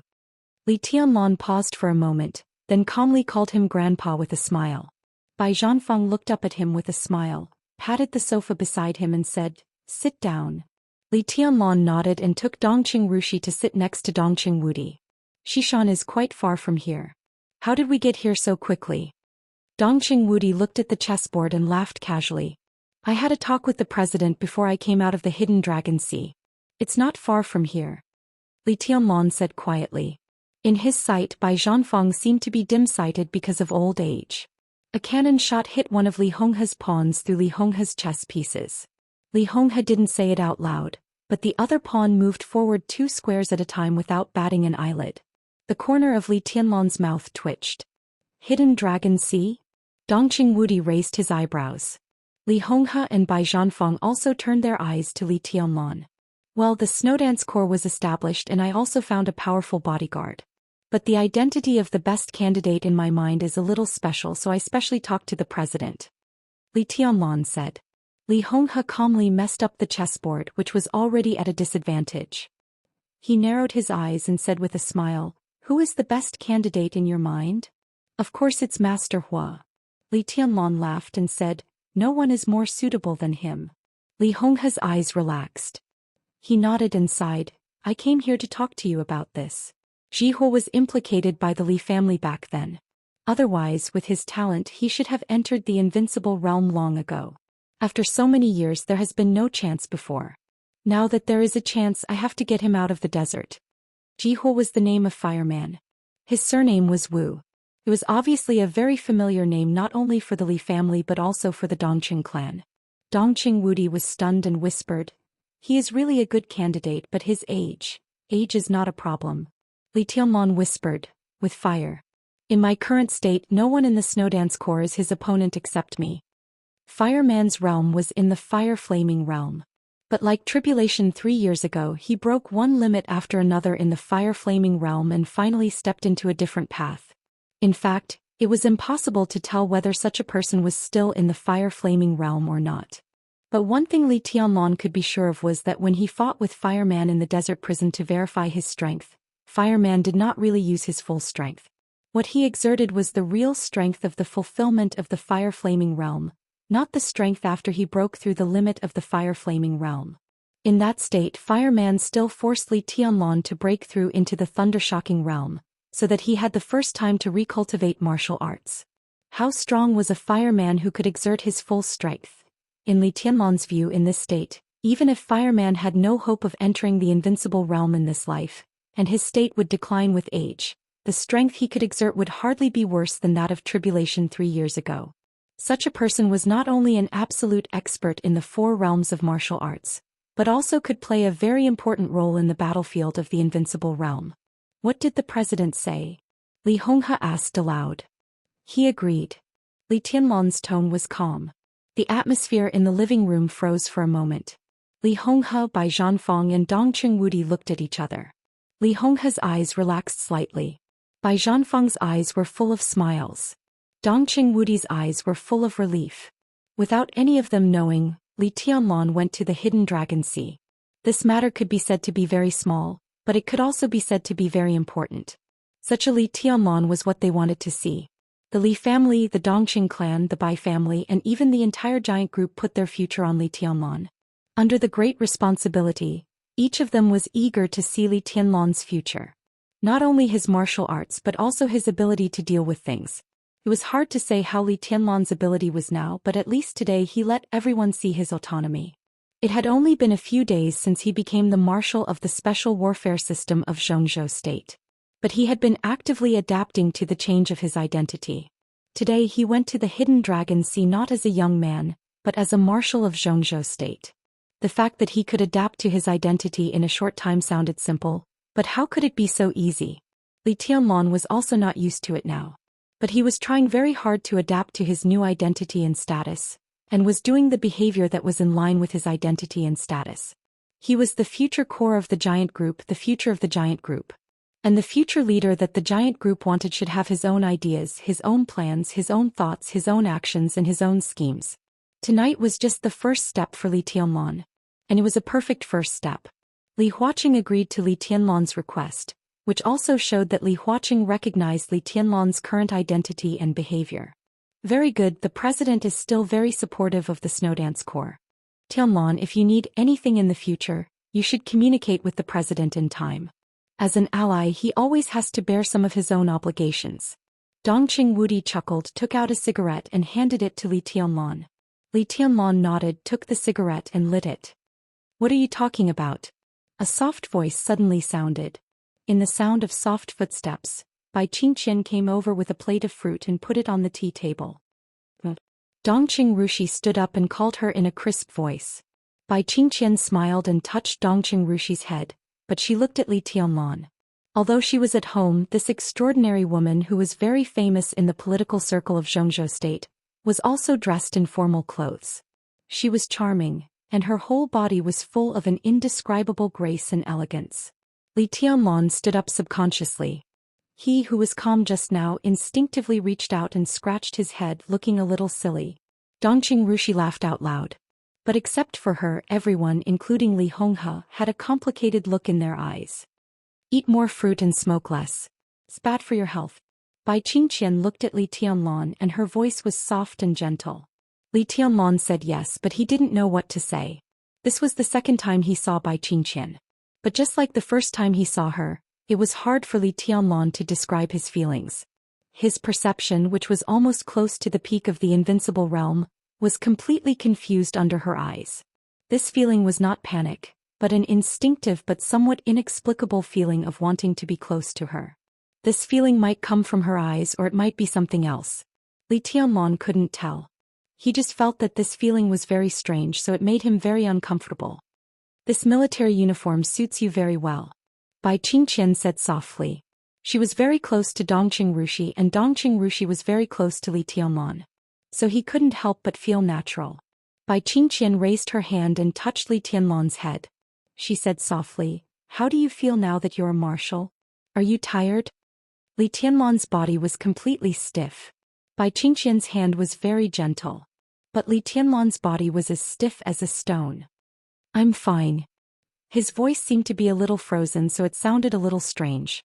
Bai Qingqian's eyes shook violently. She took a step forward subconsciously, and then she seemed to realize something, so she put down her palm. "Don't be too stressed." She smiled and seemed to want to say something, but when the words were on the tip of her tongue she said, "You guys talk first." It seemed that there were thousands of words that she didn't know where to start. Finally they were all hidden in her eyes. Bai Qingqian gently turned and went upstairs. Li Tianlan sat down again. Bai Qingqian stood in front of the railing on the second floor and stared at the hall. Li Tianlan, who had already sat down, raised his head subconsciously. The two of them looked at each other for a moment, and Bai Qingqian had already turned and entered the room. She wore a formal suit at home because she was about to leave and return to Guangdong. On the first day Li Tianlan came to Yuzhou, she had already put down a lot of official business in Guangdong and returned to Yuzhou. She wanted to see Li Tianlan, but she didn't want to disturb him. Until now. She waited for Li Tianlan's arrival. But she just took a look at him. Just to take a look at him. Compared to the thousands of kilometers she would have to travel back, this look was too short. The living room returned to silence again. Dongqing Rushi cut a piece of orange for Li Tianlan. Li Tianlan took it and ate it. The orange was very sweet. Dongqing Rushi reached out to take the apple again. "Let's go to the study," Bai Zhanfeng suddenly said, breaking the weird silence in the living room. Dongqing Wudi patted Li Tianlan on the shoulder, stood up and looked at Li Honghe. Li Honghe had been staying in Yuzhou in recent days. Now that the list of the Snowdance Corps was officially determined, Bai Zhanfeng and Dongqing Wudi certainly had to discuss the action in Eastern Europe with Li Honghe. The Li family had collapsed for many years. But Li Honghe still had a backup plan. In this situation it was time for Li Honghe to show some of his backup plans. Even if he had said that he would not be the protagonist in the chaos in Eastern Europe, even if he was not the protagonist, he would play a very important role. "Let's go." Li Honghe stood up. A cell phone suddenly rang. It was not a phone call but a text message. Li Honghe frowned, took out his cell phone and glanced at it. His body suddenly stiffened for a moment, and a pair of turbid eyes quietly looked at the cell phone screen. "Senior Li," Dongqing Wudi shouted with some confusion. Li Honghe did not respond. After a long time he slowly put away the cell phone in his hand and looked at Li Tianlan, Dongqing Wudi and Bai Zhanfeng. He suddenly laughed. "I can't go to the study with you." He smiled softly, but his tone became calm, firm, and irresistible. I want to go back to Lin. Right away. Would he arrange a private plane? What's the matter? Li Tianlong asked with a frown. It's okay. Li Honghe looked at his grandson with soft eyes. It's a good thing. I just suddenly remembered that my existence is still very meaningful. His existence was meaningful. But Li Honghe also knew that it was meaningless for him to be here. Li Honghe did leave a lot of things in Zhongzhou state. These things could still play an important role today. But before he used those chess pieces, the woman named Qin Weibai directly overturned the chessboard in his hand.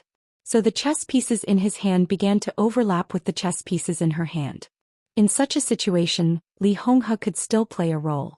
But his role was no longer crucial. For him, an unimportant role was equivalent to no role. If it was not useful, it was meaningless.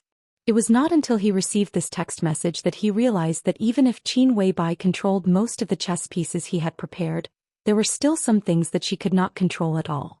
Ironically, until today, Li Honghe did not know if he could control these things. But he would do his best. So he wanted to go back. Go back right away. Genius 1 second to remember the address of this website. Mobile version.